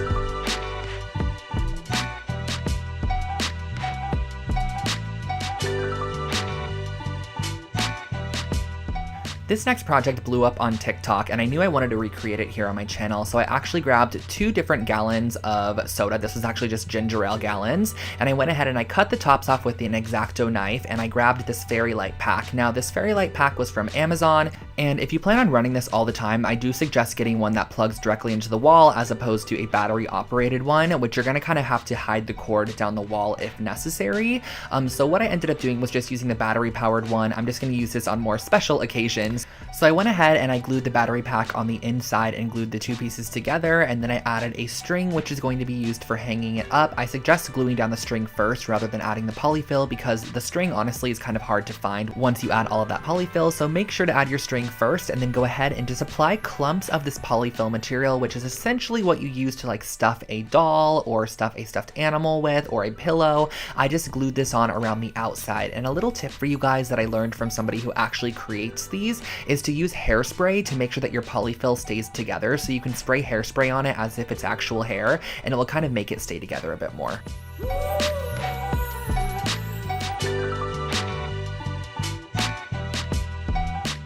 This is a really cute way how to make your very own Polaroid magnets for your fridge or any surface that you can add magnets to. So the first thing that I did was I actually went into my Photoshop application and I found a Polaroid image on Google, and I just duplicated it 8 times, and then I went to Pinterest and found a couple of images and just screenshot them into square shapes, just images that I personally liked. And I also did one of myself just to show you guys the different variations you can go for. I popped the images on the inside of each of the Polaroids there, and I printed it out as shown. And next what you're going to want to do is just cut them out using an X-Acto knife. So I just cut around all of the edges, making sure that each of my little Polaroids was its own image, and just kind of making sure to cleanly cut each of the Polaroid pieces, because we are going to be adding these onto a foam sheet next, which is kind of going to elevate them and just make them a bit more substantial. So I went ahead and I cut down different foam squares for each of our little magnets, and I glued on top of it our printed out piece of paper, and that really finishes off the base of our magnet. Super simple and very, very easy.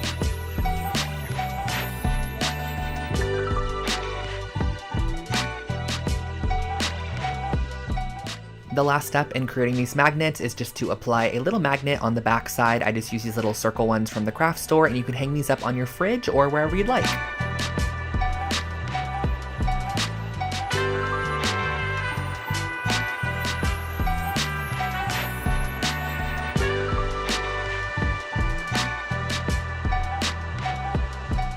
Here is another anthropology-inspired project that I saw online. It was about $60 to $100 per piece, so I picked up this woven placemat at Target for just under $5 and used a little bit of macrame cord, and I cut them into 6-inch strips and used a crochet hook to weave them on the outside of the entire ring of this placemat. This is just a very repetitive process of looping through our macrame cording around the entire exterior of this piece, trimming it once you're completely done, and then what you're going to actually do is unravel the entire strand of macrame cording. It's kind of like a rope, so it is pretty easy to go in there and kind of unravel it a little bit, and then you get the individual fibers, which I used a little pair of tweezers to just kind of brush out. And once you're completely done with that, you can again spray some hairspray on these if you want them to stand up a little bit more straight, add a loop on the back side to hang it on the wall, and that finishes off this wall decor.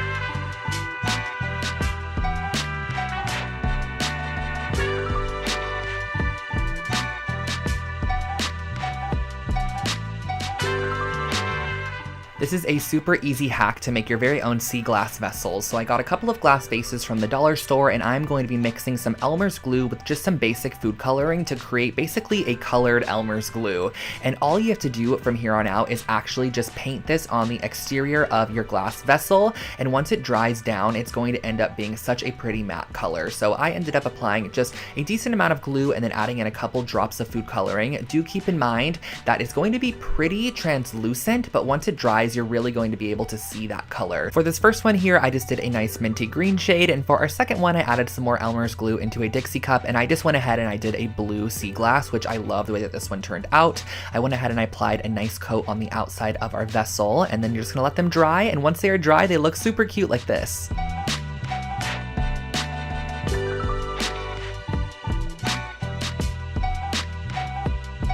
Back with another IKEA hacks, I'm going to be using this basket, which is the Sniddad basket from IKEA, and I'm going to also be using the Hema light cord. So the additional supplies are just a wire cutter and some hemp cord. So the first thing I wanted to do on this basket was actually remove the handles because I want to turn it into a pendant light as opposed to a basket. So I just cut off these little raffia strands on the side there, pulled out the handle, which was just kind of nail gunned in. And once you have both of those handles removed, we're going to be flipping it over so that way we can create an opening on the bottom for our light cord. So I just went ahead and I actually cut diagonal across from each other out some of those little sections. So I went ahead and I cut this one out, I cut a little bit higher than that, and then directly across from that I did the same exact method of cutting them out. So I had two open holes here that I was then able to string my light cord through and kind of tie it onto that middle intersection and allow my light to hang in the middle and also me hang it from the ceiling there. So I just dropped through my light cord, wrapped it around, tied it on the inside there, as you can see, in just a simple little knot, and then I strung it back out the top. That way I was able to hang it up. Just insert your light bulb and that finishes off this pendant light.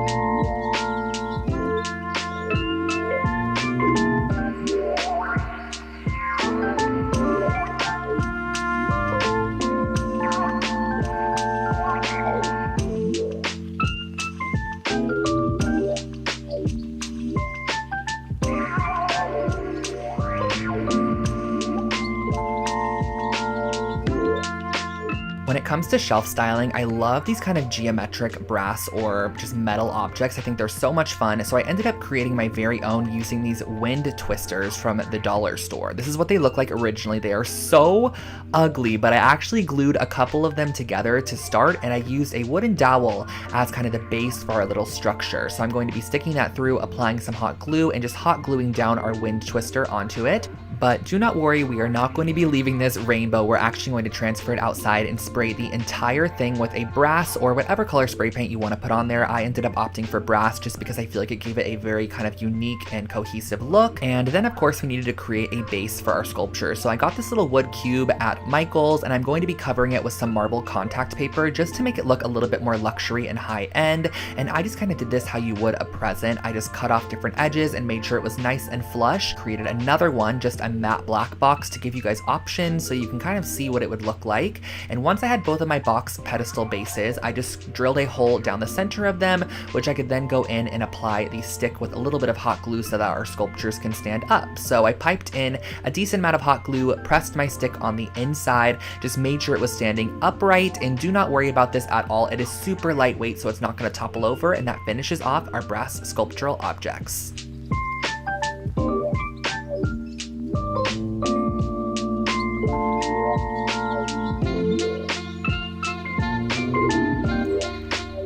If you're into geometric shapes and 3D art, this one is perfect for you. So I basically went ahead and I grabbed these little wooden dowels here that I got at Michael's, and I'm going to be creating some pyramids out of these. So I actually, again, work on parchment paper for these kinds of projects. That way I can easily peel them off once I am done. So I believe that I ended up creating about 7 of these pyramid shapes, and I'm going to be painting 3 of them pink because we are also going to be going onto our canvas and taping off a diagonal section, which we are also going to be painting that same exact pink color. So on the smaller side, we're going to be painting the pink side and adding 3 of our little pyramids that we also painted pink onto that side. On the opposite side, we're going to be adding just our wood pyramids just opposite that, and that really finishes off this art piece. It's super simple, but also very fun.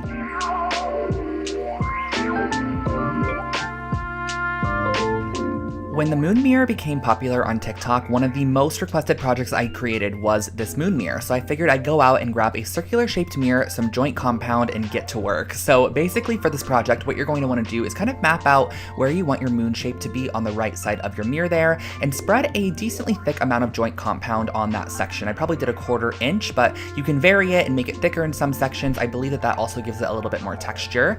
And next, what you could see me doing is actually going in with a sea sponge, and I'm going to go ahead and just create some nice texture throughout the area. And lastly, you're going to want to go in with a squirt bottle and just spray vigorously in spots to create craters in your moon. I used some paper towels to just absorb any excess water and went back in with my spatula just to smooth out some sections and add some more joint compound to other sections to kind of create an elevated look. You're going to want to let this dry overnight, and as the joint compound dries, it actually cracks a little bit, which I think gives even more texture and dimension to the moon shape.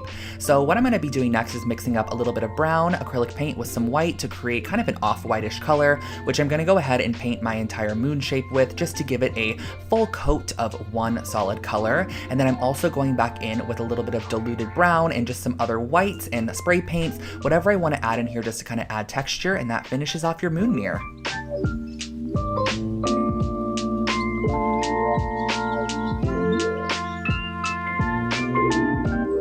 This next project is actually one of the most current projects that I posted on my channel. It is how I took this Ivar shelf side unit and turned it into a blanket ladder. So basically on the inside of the shelf unit, you can see that there are a ton of different holes which allow you to adjust your shelves as you'd like, but I just went ahead and every other hole I actually drilled through all the way to the opposite side because I wanted to be able to add lacing to the sides of this ladder just to give it a little bit more detail than just staining it as is. So that's exactly what I did. I also cut off the very bottom middle post, brought it outside, gave it a nice sanding to ensure that there were no splintered edges and that everything was nice and smooth, and I took out my classic black wood stain and gave it a full coat of this stain all the way around using a foam brush. You could totally apply it with whatever you'd like, a paper towel, a foam brush, and just let that dry outside for a full-on day. I especially say this for the black color because the black one seems to actually kind of bleed in some areas, so the more time you give it to dry, the better. I then grabbed some macrame cording and applied some tape to the end of them. This kind of makes a makeshift needle and just makes it a little bit easier for you to string that cording through the side there. Now, all I did on either side was just create X's on both the outside and the inside, crossing over my macrame cord as I worked my way down to the bottom, and I just really like the way that this added a nice little detail to the side. I think it would also be really cute with some leather cording, and that finishes off your blanket ladder.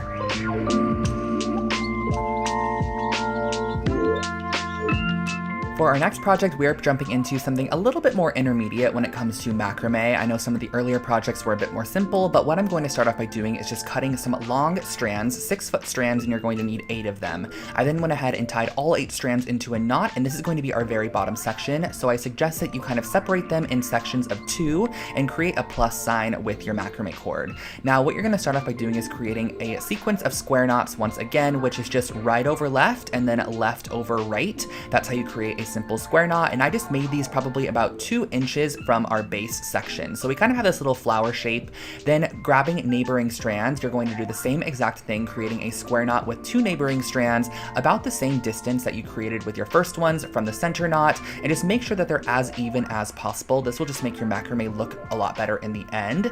I placed my bowl on top to get an idea of how much more I would need to macrame upwards, and for this next section, I probably went up about 6 inches and created another square knot here. So as you can see, applying my next round of square knots, and then we're going to be doing a little bit of macrame, which is basically just constant right over left, left over right to create these little sections, and that finishes off your macrame planter.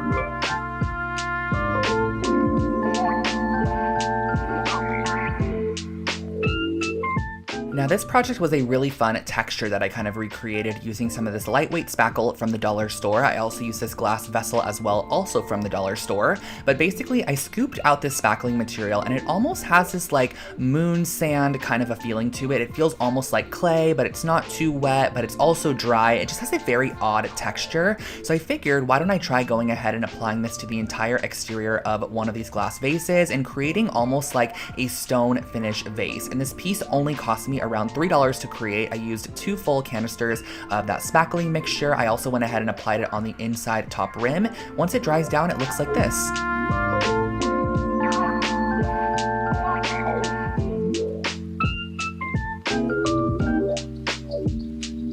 Tiled furniture has been super popular across TikTok and social media lately, but I wanted to downsize it for people that maybe are a little bit intimidated to create their own furniture piece, so we are going to be creating some tile coasters. I got these 2x2 square tiles from a shop in Los Angeles called Floor & Decor, and I cut them out into 2x2 sections to create a small little coaster, and I went ahead and adhered them to a piece of cork board just because I felt like the cork would be a nice material to kind of sit on top of any tabletop, and the tile will not scratch it. So I adhered those down first on all of my coasters, and went ahead and make sure that they were nicely attached, and then cut them out using an X-Acto knife or a pair of scissors.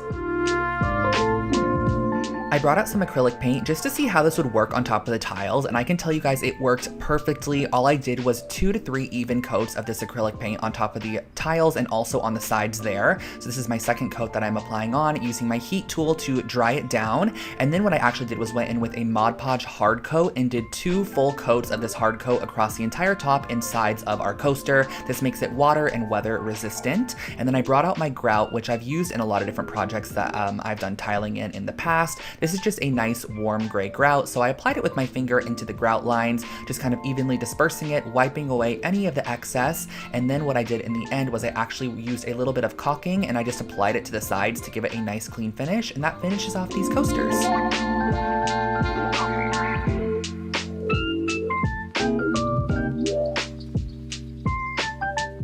Now here is another project using a joint compound. I'm going to be using a canvas and also a spatula and a couple of acrylic paints. So essentially we are going to be mixing up, and I think this is such an aesthetically pleasing project. It just is so nice to watch it be done. I mixed up some paint with some joint compound to create a very thick kind of essentially paint that I then went ahead and spatulaed onto a canvas. So I kind of wanted to do a variation of colors. There was no rhyme or reason to this, but I think it would be really cute if you had an accent color in your space to do like an ombre.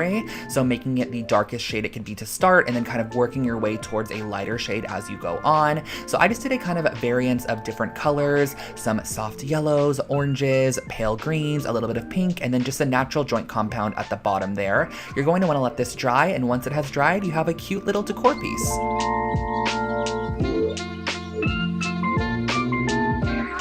I think this next project is one of my favorite pillow DIYs that I've done on this channel. I think it just turned out so cute. I basically ended up using some of this wool roving yarn and cutting them into 3 strip sections because I'm going to be ending up braiding them and turning them into little pieces that we're going to be decorating on top of the pillow. So I started off by tying a knot and leaving just a little bit of a tail on there because we're actually going to be using that as a tassel in the future. And I'm just going ahead and doing a simple braid down this entire section here. Now you're going to need 6 pieces that are 14 inches braided length, and then you're going to need 2 sections that are 4-foot braided length. So once you have all of your strands created here, you're going to go ahead and start decorating your pillow. I'm going to be using Fabri-Tac adhesive, which is a fabric glue that works really great, and kind of following this pillow that I found on Wayfair, but it was $120, and I was like, we can easily create this for way less. I think this project ended up costing around $15 to create, and I used my Fabri-Tac to adhere down my little strips along the front of the pillow.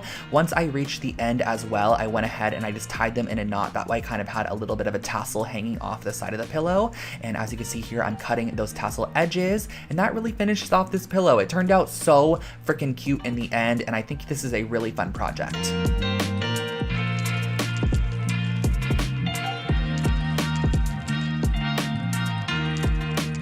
Here is a super simple DIY for a really cute kind of photo holder or Polaroid holder. All I did was I grabbed some white and black clay that I'm going to be using to create the little holders themselves. So I started off by just working the clay in my hands, making it a little bit warm and kind of forming it into a pyramid shape using some dental floss to create a line down the center. That little dental floss line that we created is going to be able to hold your photo. You can kind of slip it in that line once it is baked. I also went ahead and used some black clay because I wanted to create almost a marbled looking one. So I mixed together a little bit of black, or I guess a lot of black, and a little bit of white to create more of a black based marble pattern. So I twisted it up, kind of molded it into the shape that I wanted it to be in, used my dental floss to again cut a line and just create the nice edges on that pyramid shape there. Popped them on a cookie sheet and just baked them in the oven for about 20 minutes, I would say.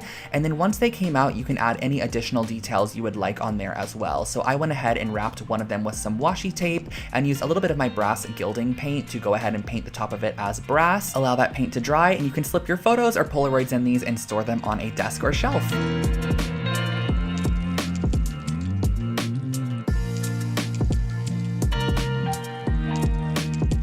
This next project is a shell trinket tray with a little bit of an artistic touch. So I basically went ahead and found these large shells on Amazon, and I'm going to be using the inverse of the shell to create some small trinket trays. On this first one, I'm using some black acrylic paint just to almost create like a Dalmatian spotted abstract pattern. On the second one that I'm doing here, this one's going to be a little bit more funky. I'm kind of following a retro modern pattern and using some pastel tones to map out the pattern on the inside. I'm just doing some horseshoe shapes, kind of some fish shapes, some rings, some lines, some clouds, whatever you have, you can just create them as you would like to. I also went ahead and kind of created this pink ombre shell, and then you're going to want to seal the entire piece, that way it's nice and finished off. So I'm using the same Mod Podge hard coat I used on those tile coasters, going in and just painting the hard coat on the top. I suggest doing 2 full coats of this. Once you have it dried down, you have your finished off little shell trinket trays.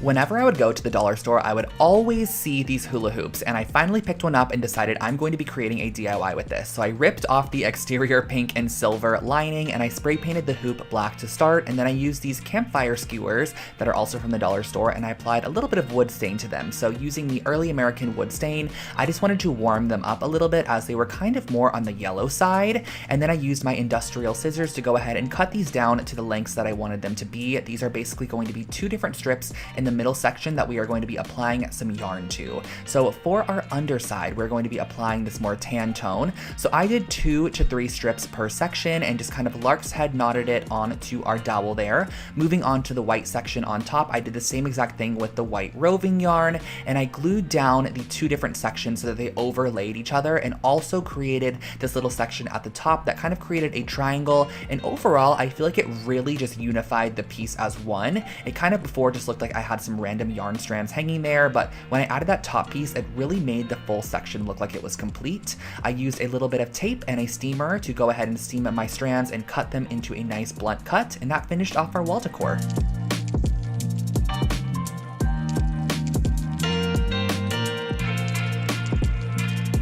I absolutely loved the way this wall decor piece turned out. It was so freaking cute. So I went ahead and started off by taking this little wood balsa wood piece that I got at the craft store, and I cut it into a 2-foot long section. So using my saw, I cut that down, and then I went ahead and I cut a ton of pieces of macrame cording at the same exact length. I believe for this project, I cut them to about 4-foot long sections, but you can totally alter it as you would like to. And using some hot glue, I went ahead and started placing down my strips. Now you're going to want to figure out how many strips you want to have in your first section, because we are then going to be transferring them over to the opposite side and gluing them down. So you're firstly going to want to figure out how long that section of macrame glued down is. It was about 10 inches, so I measured in 10 inches on the opposite side, so I knew where to start gluing down, because you're going to want to basically start with your first strand that you glued down, glue that first strand down to your 10-inch marked section on the opposite side, and continue along. Once you have them all glued down, you can actually bring this over to a dye bath and give it a nice dip dye. So I started off with a light color, kind of dipping it all the way in, adding a bit more dye, dipping it partial way in, adding a little bit more dye, and then dipping it a little bit of the way in. And then once you are fully finished with this piece, you can let it dry, and that finishes off your ombre macrame wall decor.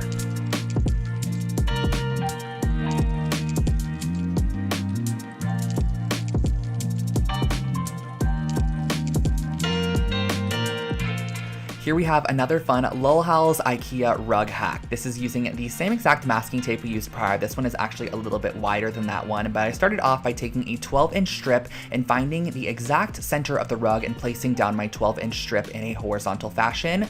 Once you have your 12-inch strip placed down, everything else just kind of comes from there. You're going to want to go ahead and place down your tape as shown here. Now, I just went ahead and made sure that every section that did not have tape was exactly 2 knots wide. That way, when we sprayed our black on there was more of the actual natural part of the rug as opposed to the black there. I wanted the black to be a little bit more just like not as present as the natural jute itself. So I went outside, sprayed it with some black spray paint so that way all those sections were covered, brought it back inside once it was dried, and pulled off all that tape to reveal your brand new rug pattern. This one ended up being a really cool kind of abstract geometric rug, and I love the way that it turned out.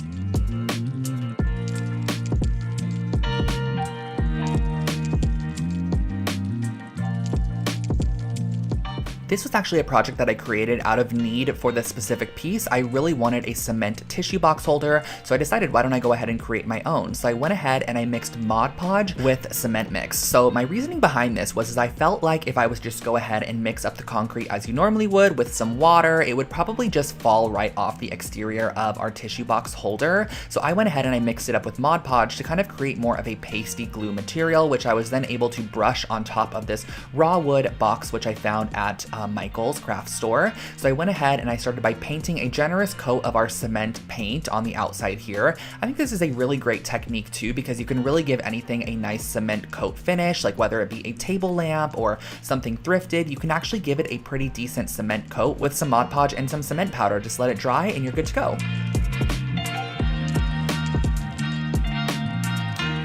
Wow, you guys, we have made it to project 90, and this one is a really, really cute one. I ended up getting this bubble mold off of Amazon. It is basically a bubble candle mold, and I went ahead and I started off by piercing a hole in the bottom middle using an embroidery needle. That way I was able to string a wick through this area because I'm going to be melting down some of this soy wax in a double boiler method where you basically take a pot, fill it halfway up with water, and then put your wax inside of a vessel that is glass or whatever material you have. You're going to place this in the inside of the pot and melt it down as you go. So just kind of melting it down slowly and gradually until you have all of the wax melted.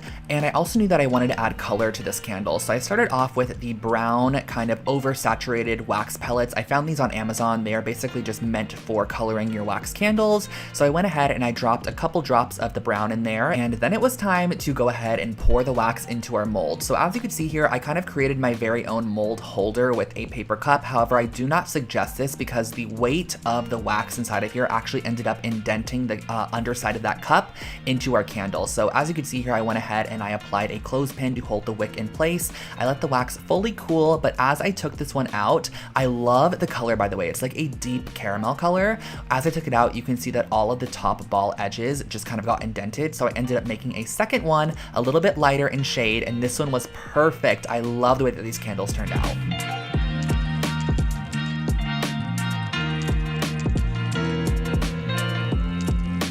This next project is one that you might not believe is a dollar store based project, but it really is. I got this outdoor wooden picket fence from the dollar store. It was $1.99, and then I went ahead and I used my jigsaw to cut off all of the kind of pieces that were sticking off of the middle section, so you're ending up with a piece that looks like this. I then went ahead and grabbed some sandpaper just to sand down any of those cut edges to ensure they were nice and smooth, and I brought out once again my classic black Varathane wood stain to give this an entire coat of this classic black stain. Now, the thing I liked about this piece in particular is I think it had a finish on it, so it kind of didn't soak in some of the stain, but it allowed you to see some of that wood grain a little bit better, which I loved. So I soaked this piece of raffia cane material in water for about 20 minutes, and then I cut it down to the width of our piece. I'm going to be stapling this to the back side so that you can actually see that woven cane through the little openings on the front side. So using a staple gun, I stapled all the way across the bottom there. I then pulled it taut and stapled across the sides and across all the little middle posts as well. And then on the front side of this piece, I went ahead and I used a drill with a really small drill bit to create a pilot hole for all of our little hooks to go into. I thought this would be such a cute jewelry holder in your bedroom. I feel like it looks super elevated, or even a key holder by your front door. So once you're finished screwing in those hooks, you can just go ahead and hang this wherever you'd like to use it, and that finishes off this project.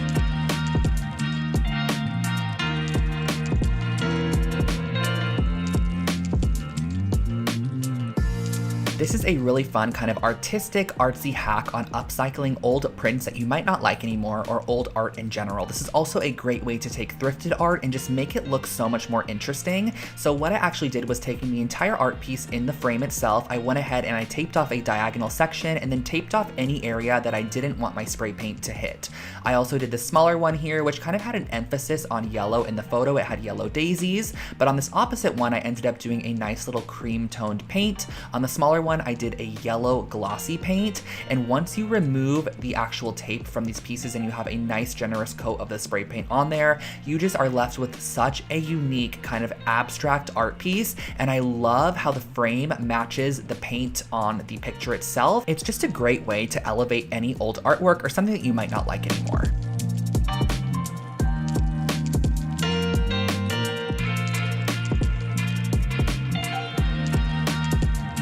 For our next project, I wanted to share with you guys how to make some really cute cement or concrete planters. So I started off with some of this cement mix. Now this is not the cement mix I currently use. This one has so many large rocks in it. I actually suggest getting the pre-sifted cement mix that comes in the tub from Lowe's or Home Depot. And what I ended up doing was just mixing this with water and turning it into the consistency that I want it to be, and then pouring it into a foam cup, which is going to be the mold for our planter. Now pressing inside of that foam cup, I am applying a little kind of solo shot glass, which you're going to want to weigh down with a couple of rocks or heavy stones. That way it sits in the middle of your cup and allows it to dry, and this is going to be the mold base for your piece. So once it has fully dried, you could remove that inner solo cup. You have your little place that you're now going to put your plant inside of, and you can also cut away the foam cup from the exterior. I can definitely say that foam cups really create a beautiful mold for any project. It's very, very smooth in the end, and I like the finish that it gives. So sanding that top rim just to kind of give it a finished off look. You could then go in with a little bit of paint to add a detail, or just leave it as is. So on the side here, I used my silver gilding paint, and I just painted the side of this silver, making sure I had a nice straight line with my tape. You can also do it horizontally or vertically, but once you have them all taped off, these are your finished concrete planters. If you're in need of a boho pendant light, I have you covered with this IKEA hack. I basically ended up using 2 of these wooden bowls that you could find in the kitchen section with a large hole drill bit, because we are going to be drilling through the exact center of both of these bowls, both the large one and the small bowl. And next, what you're going to want to do is go ahead and start stringing some wooden beads onto a jute cord, or whatever cord that you have that kind of matches the color tone of your bowls there. So to get our pendant shape, I'm actually going to be gluing the bowls on the outsides together. So as you can see, it's kind of creating this almost very, I guess, light shape. I feel like this is a very kind of mod light shape. And around the center section where we added the glue, I'm going to be tying on our wooden beads. That's kind of going to add our boho element to this piece. Now for our light cord, I picked up a basic light cord from IKEA, and I ended up wrapping the entire cord with our jute rope. That way it just matched the aesthetic of our pendant light to start. You're going to go ahead and glue this directly down in the center, applying a generous amount of Gorilla Hot glue. You're just going to want something very industrial strength. That way you can press this down in the center. Now on the underside, you're going to want to also apply on this piece, which kind of just finishes it off and makes it look a little bit more finished. And then pop your bulb in and you are good to go.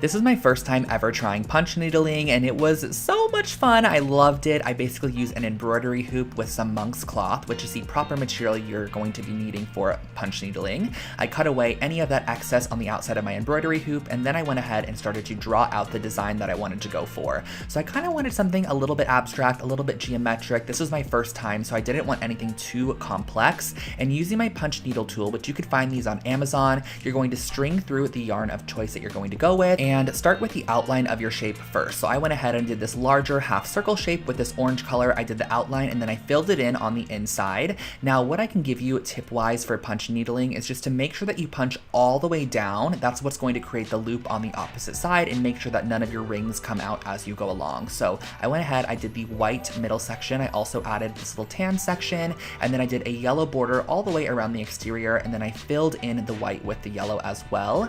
And then once you are finished off, you can cut away any of that excess monk's cloth on the back side, and that finishes off your wall decor piece.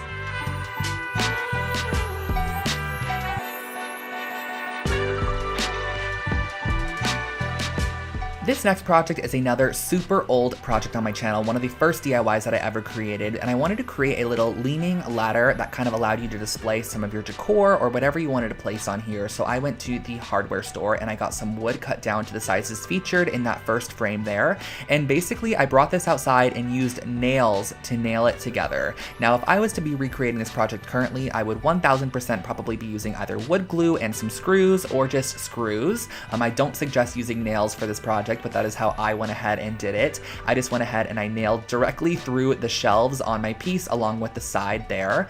Nailed 2 nails into each section, and I just moved my way along, placing shelves where I wanted them to go and using 2 nails to secure them into place. Super simple and easy, and I styled it like this.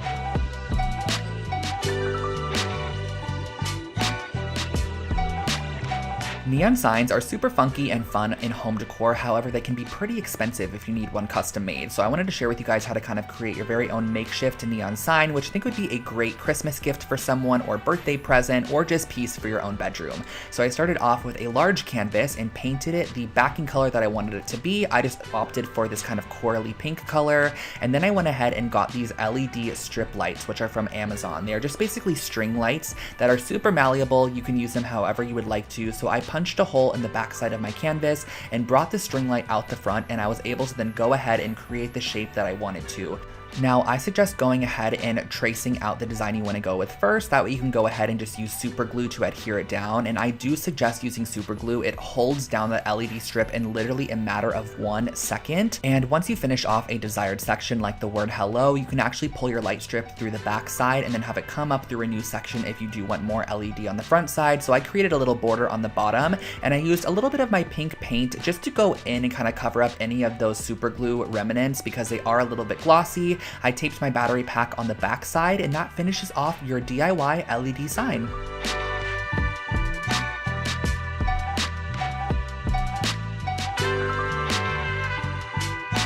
Here I have another fun dollar store project for you guys. So I found these little plant pots at the dollar store. They're basically just like the pots that would essentially be used when plants are first starting out. You kind of grow them in here and transfer them into soil. So I ripped them all apart, and I'm going to be boiling them down in some water. This literally looks like beef. If you guys watch the full tutorial of this project, I talk about how it looks identical to roast beef, and that is basically what it is. But we are going to be using a mixer here to mix it up in a bowl and break down all of our paper fibers, because what we're going to be doing is creating a paper mache bowl using some joint compound and some Elmer's glue. So mixing that into our material to start, which is basically our broken down paper fibers that is all heated up, we're going to want a nice mushy material. Next, you're going to want to go ahead and find some form of mold. So I found this large IKEA bowl. I used some oil on the exterior of it and also added some cling wrap on the outside as well. That way our piece would not stick in the end and it would just nicely come off. So scooping a large dollop of our roast beef material on top, but it's really paper mache. You're going to press this on the exterior, let it dry in a place for 4 to 5 days. Now, I suggest if you want to create this project, going back and watching the full tutorial, which I'll link it below for you guys. I just went ahead and I painted this with a little bit of cream paint, some black paint. I also added some wood stain to kind of give it a vintage look, and that finished off this bowl.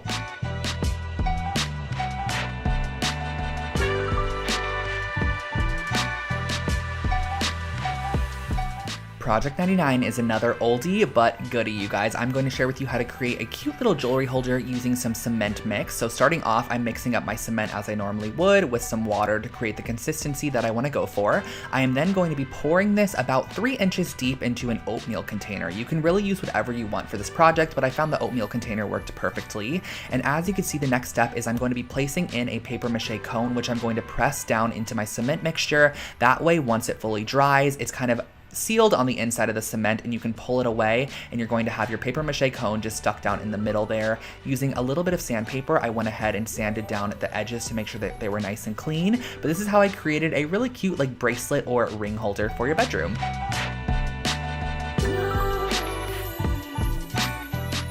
And our last project is a very fun vase project using this pool noodle that I found at the dollar store, along with some of the lightweight spackling from the dollar store as well. I just went ahead and I actually coated the outside of this pool noodle using our lightweight spackling to almost give it a ceramic finish. I really wanted this piece to kind of give off CB2 or Urban Outfitters vase vibes that you would buy for like $150. Now, I went through so many processes of spray painting this piece. I started off with black to start, and I was honestly not a fan. So then I went in with this stone finish spray paint. I sprayed this on there, gave it a generous coat of the stone finish, and once again, I was not the biggest fan. It kind of just had this odd colorway to it, and the black wasn't fully coated. So then I brought it inside and I used some white acrylic paint mixed up with a little bit of tan acrylic paint, mixed that together, and then I fully coated my piece with this paint, and I love the way that it turned out. It totally finished it off and made it look like a really funky retro vase. You can pop some florals on the inside, and that finishes off your vase project.